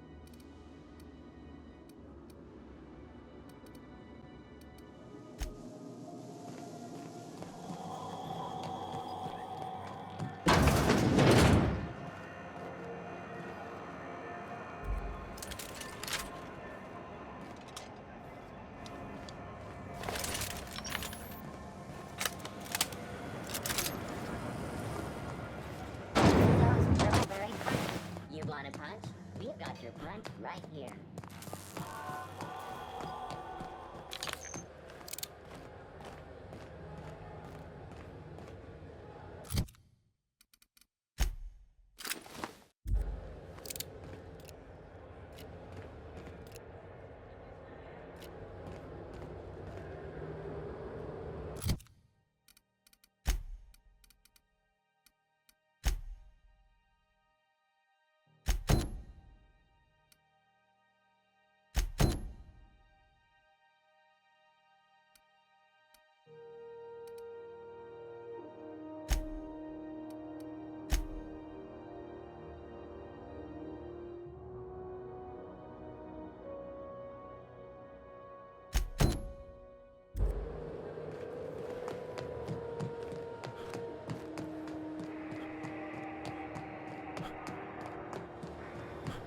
Hey, you got a second?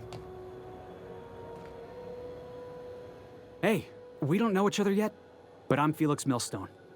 I was in the middle of a little discussion with the local authorities when you passed me by. I noticed your ship in port.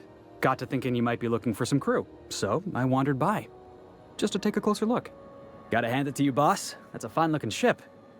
Only thing it's missing is me.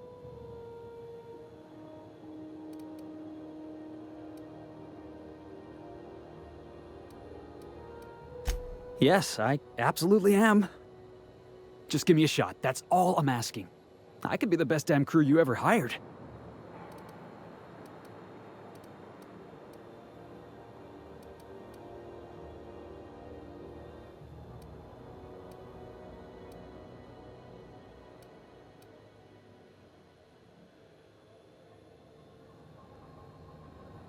You're serious? You're giving me a shot?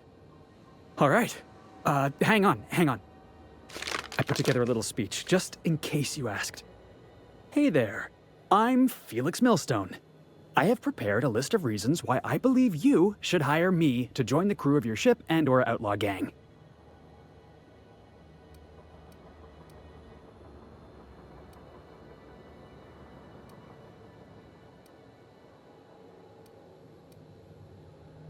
Yeah, it's a second draft. Firstly, I am highly personable, and I get along well with anyone who is not of the jackass persuasion. Sorry. He's funny. Secondly, I can be counted on in the event of a firefight, standoff, and/or raid. My motto is, if you need a steady gun hand, I'm your man. That motto is it's a work in progress. Additionally, I have several years of experience as a box hauler. This skill may come in handy if you need a body dragged away or a door held open while escaping enemy fire. In conclusion, thank you for considering me for your ship crew and/or outlaw gang. I look forward to our adventures together. I thought that was real good, Felix. Thanks for the vote of confidence. What do you think? Am I in? Sure, an interview. That sounds fair. I mean, first time for everything, right? Ask me anything you like.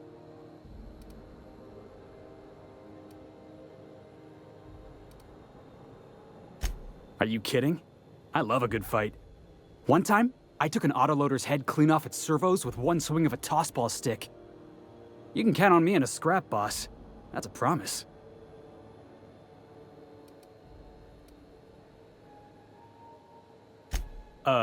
It's delicious. Mock apple pie and a tripicale crust, maybe with a little cream on top? Classic.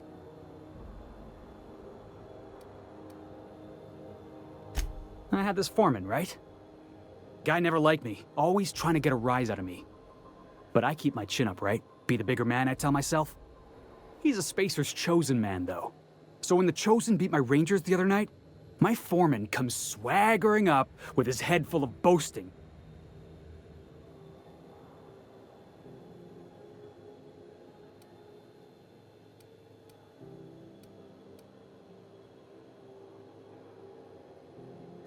Exactly. I was only doing what any self-respecting Rangers fan would have done. Look, this was a long time coming. Guy thinks he can push me around because he's some sky-high foreman, and I'm just a back bay's dock worker. Well, former dock worker. Guess I just tendered my resignation.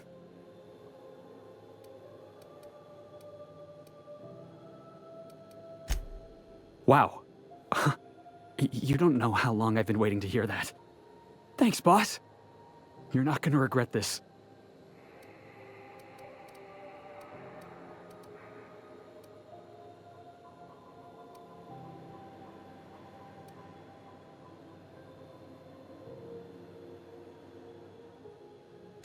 I'll just gather my personals and meet you on board.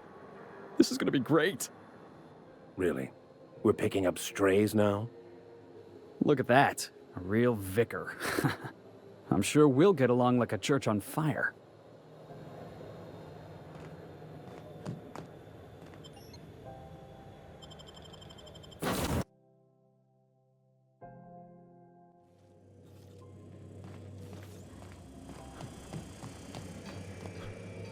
Hey, Captain.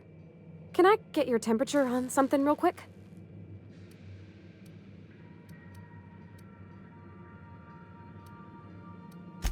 So, Junlei and I have been talking some. Through messages. I got him here on my datapad, and well, she sent me a poem. One she wrote her own self, I'm pretty sure. I don't know if I should read into it. Because poems are all symbolic and such, right?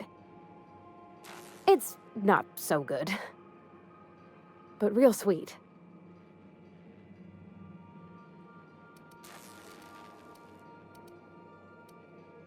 It's about this engine that's been shaking itself apart. Then this lady mechanic comes by and lays one hand on it. And the trouble goes away. It sings. I don't want to get too hopeful, but I'm wondering if maybe she's the engine and I'm the lady? It's a real romantic poem. It made my chest hurt, kinda.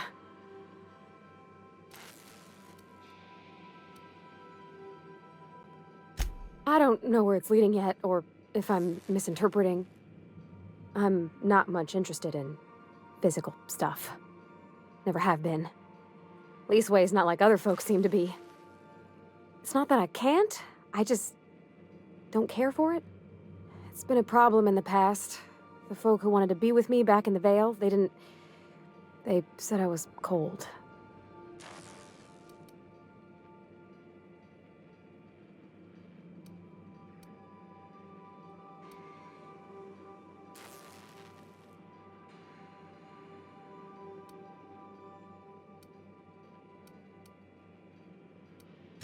Thanks, Captain. That makes me feel a touch better. I actually had another message from Junlei. I just couldn't work up the courage to open it. But I'm gonna change that. Right now. Okay, here we go. Let's see here. Talking about old friends, got to thinking... Isabel? Who's Isabel?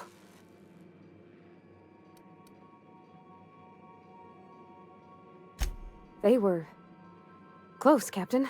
Like, more than friends close.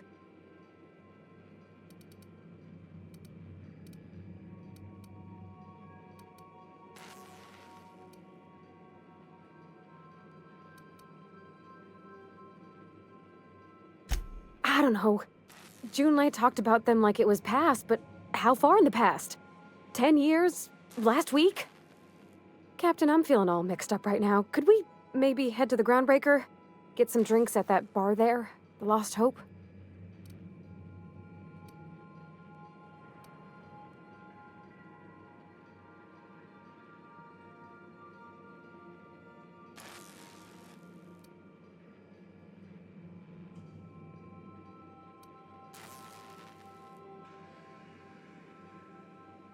Drinking never solved nothing, Captain. I ain't been able to sleep for 3 nights now. I just want to unwind, just the tiniest bit. I'm full serious. Next time we're on the Groundbreaker, I aim to get a drink. If I got to, I'll do it on my lonesome. But I'd feel better if someone I trusted was there.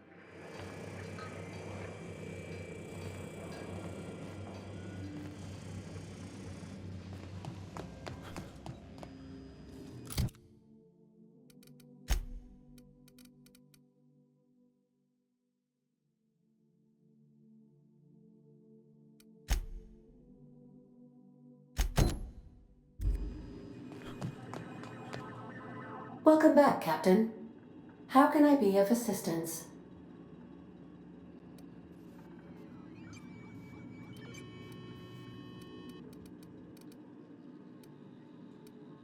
The unit is a cleaning SAM. Hawthorne brought it on board some cycles ago, I'm sure with the intent to modify it, but I've never seen it up and running. Alex likely recorded progress notes detailing his efforts to modify SAM. If you check the terminal in your captain's quarters, we may be able to determine what work remains in order for SAM to properly operate.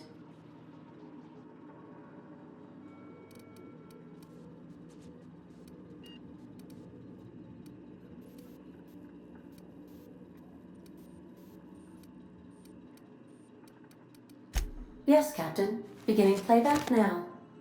There's viscera and death everywhere. Gunfire, gnashing teeth. The unemployed. For law's sake, if anyone's receiving this, please send help. What? No! No!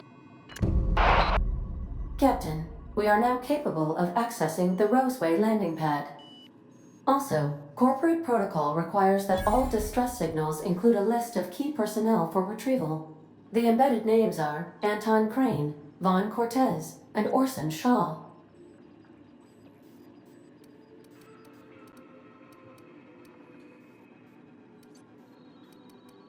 Certainly, Captain. What would you like to hear?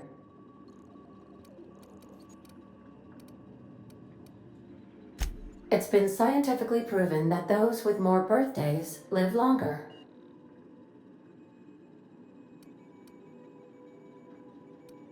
Now playing a Spacer's Choice advertisement jingle. It's not the best choice. It's Spacer's Choice. Everyone in Halcyon is contractually obligated to label this or another board-certified jingle their favorite song. As you wish, Captain. I must comply with all direct orders.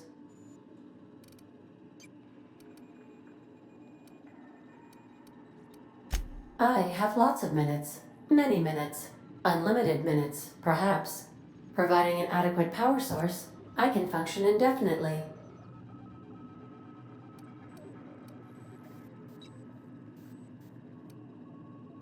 I require a captain to pilot the ship. Without an identified captain or crew, I serve no purpose.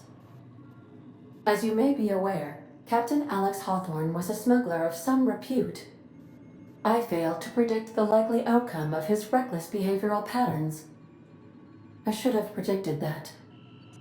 In our travels together, Alex liked to pass time by, as he called it, tinkering to improve my design.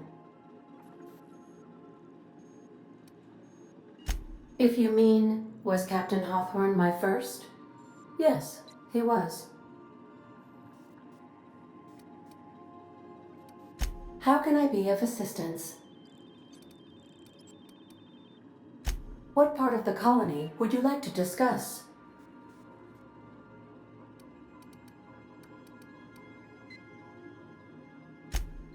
Ah, yes. As Dr. Wells is a wanted outlaw, he built his laboratory into an asteroid. Orbital destinations can be challenging to land on. His more so than most. There is a bounty on his head, one with a markedly high reward amount. Shall I engage the laser weapons system?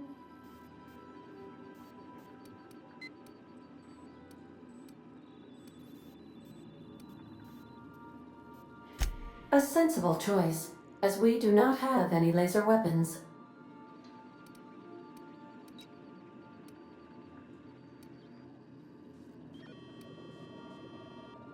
The outlaw scientist known as Dr. Phineas V. Wells has taken a measure of precautions to make the lab undetectable to those hunting him. Even knowing the location, my systems resist my orders to go where I instruct them.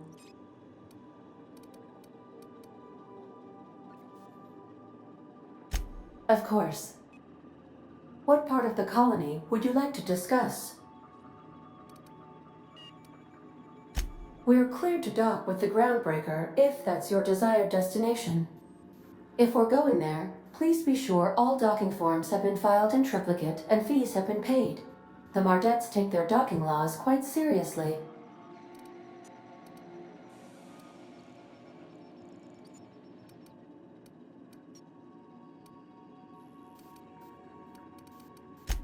I can, yes. Let me add that to my list of 1,435,498 tasks I am simultaneously executing in order to run our ship. Order does not compute. Nevertheless, I will endeavor to execute my current and future tasks without lip. The Groundbreaker was Halcyon's original colony ship. It has since been repurposed as a service station in the Lagrange point of the system. Freighters often deliver or pick up goods from the Groundbreaker en route to other destinations. The city ship hosts an array of cargo bays, factories, housing sections, and more. Many of Halcyon's companies maintain office spaces with stationed representatives in what is considered a truly neutral territory within the system. I have filed the required docking forms in triplicate, and fees have been paid.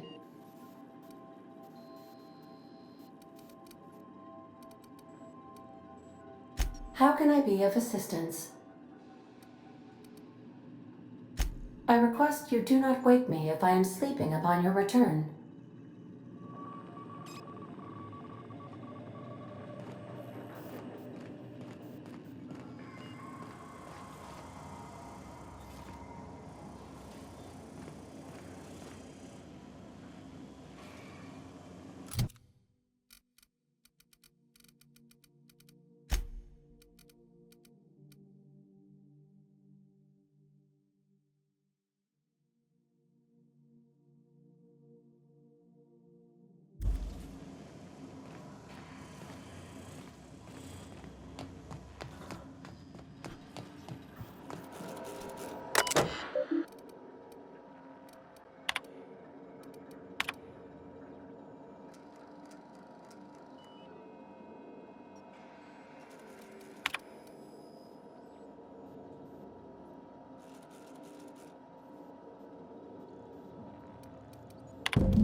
We're now in orbit above Roseway, Captain.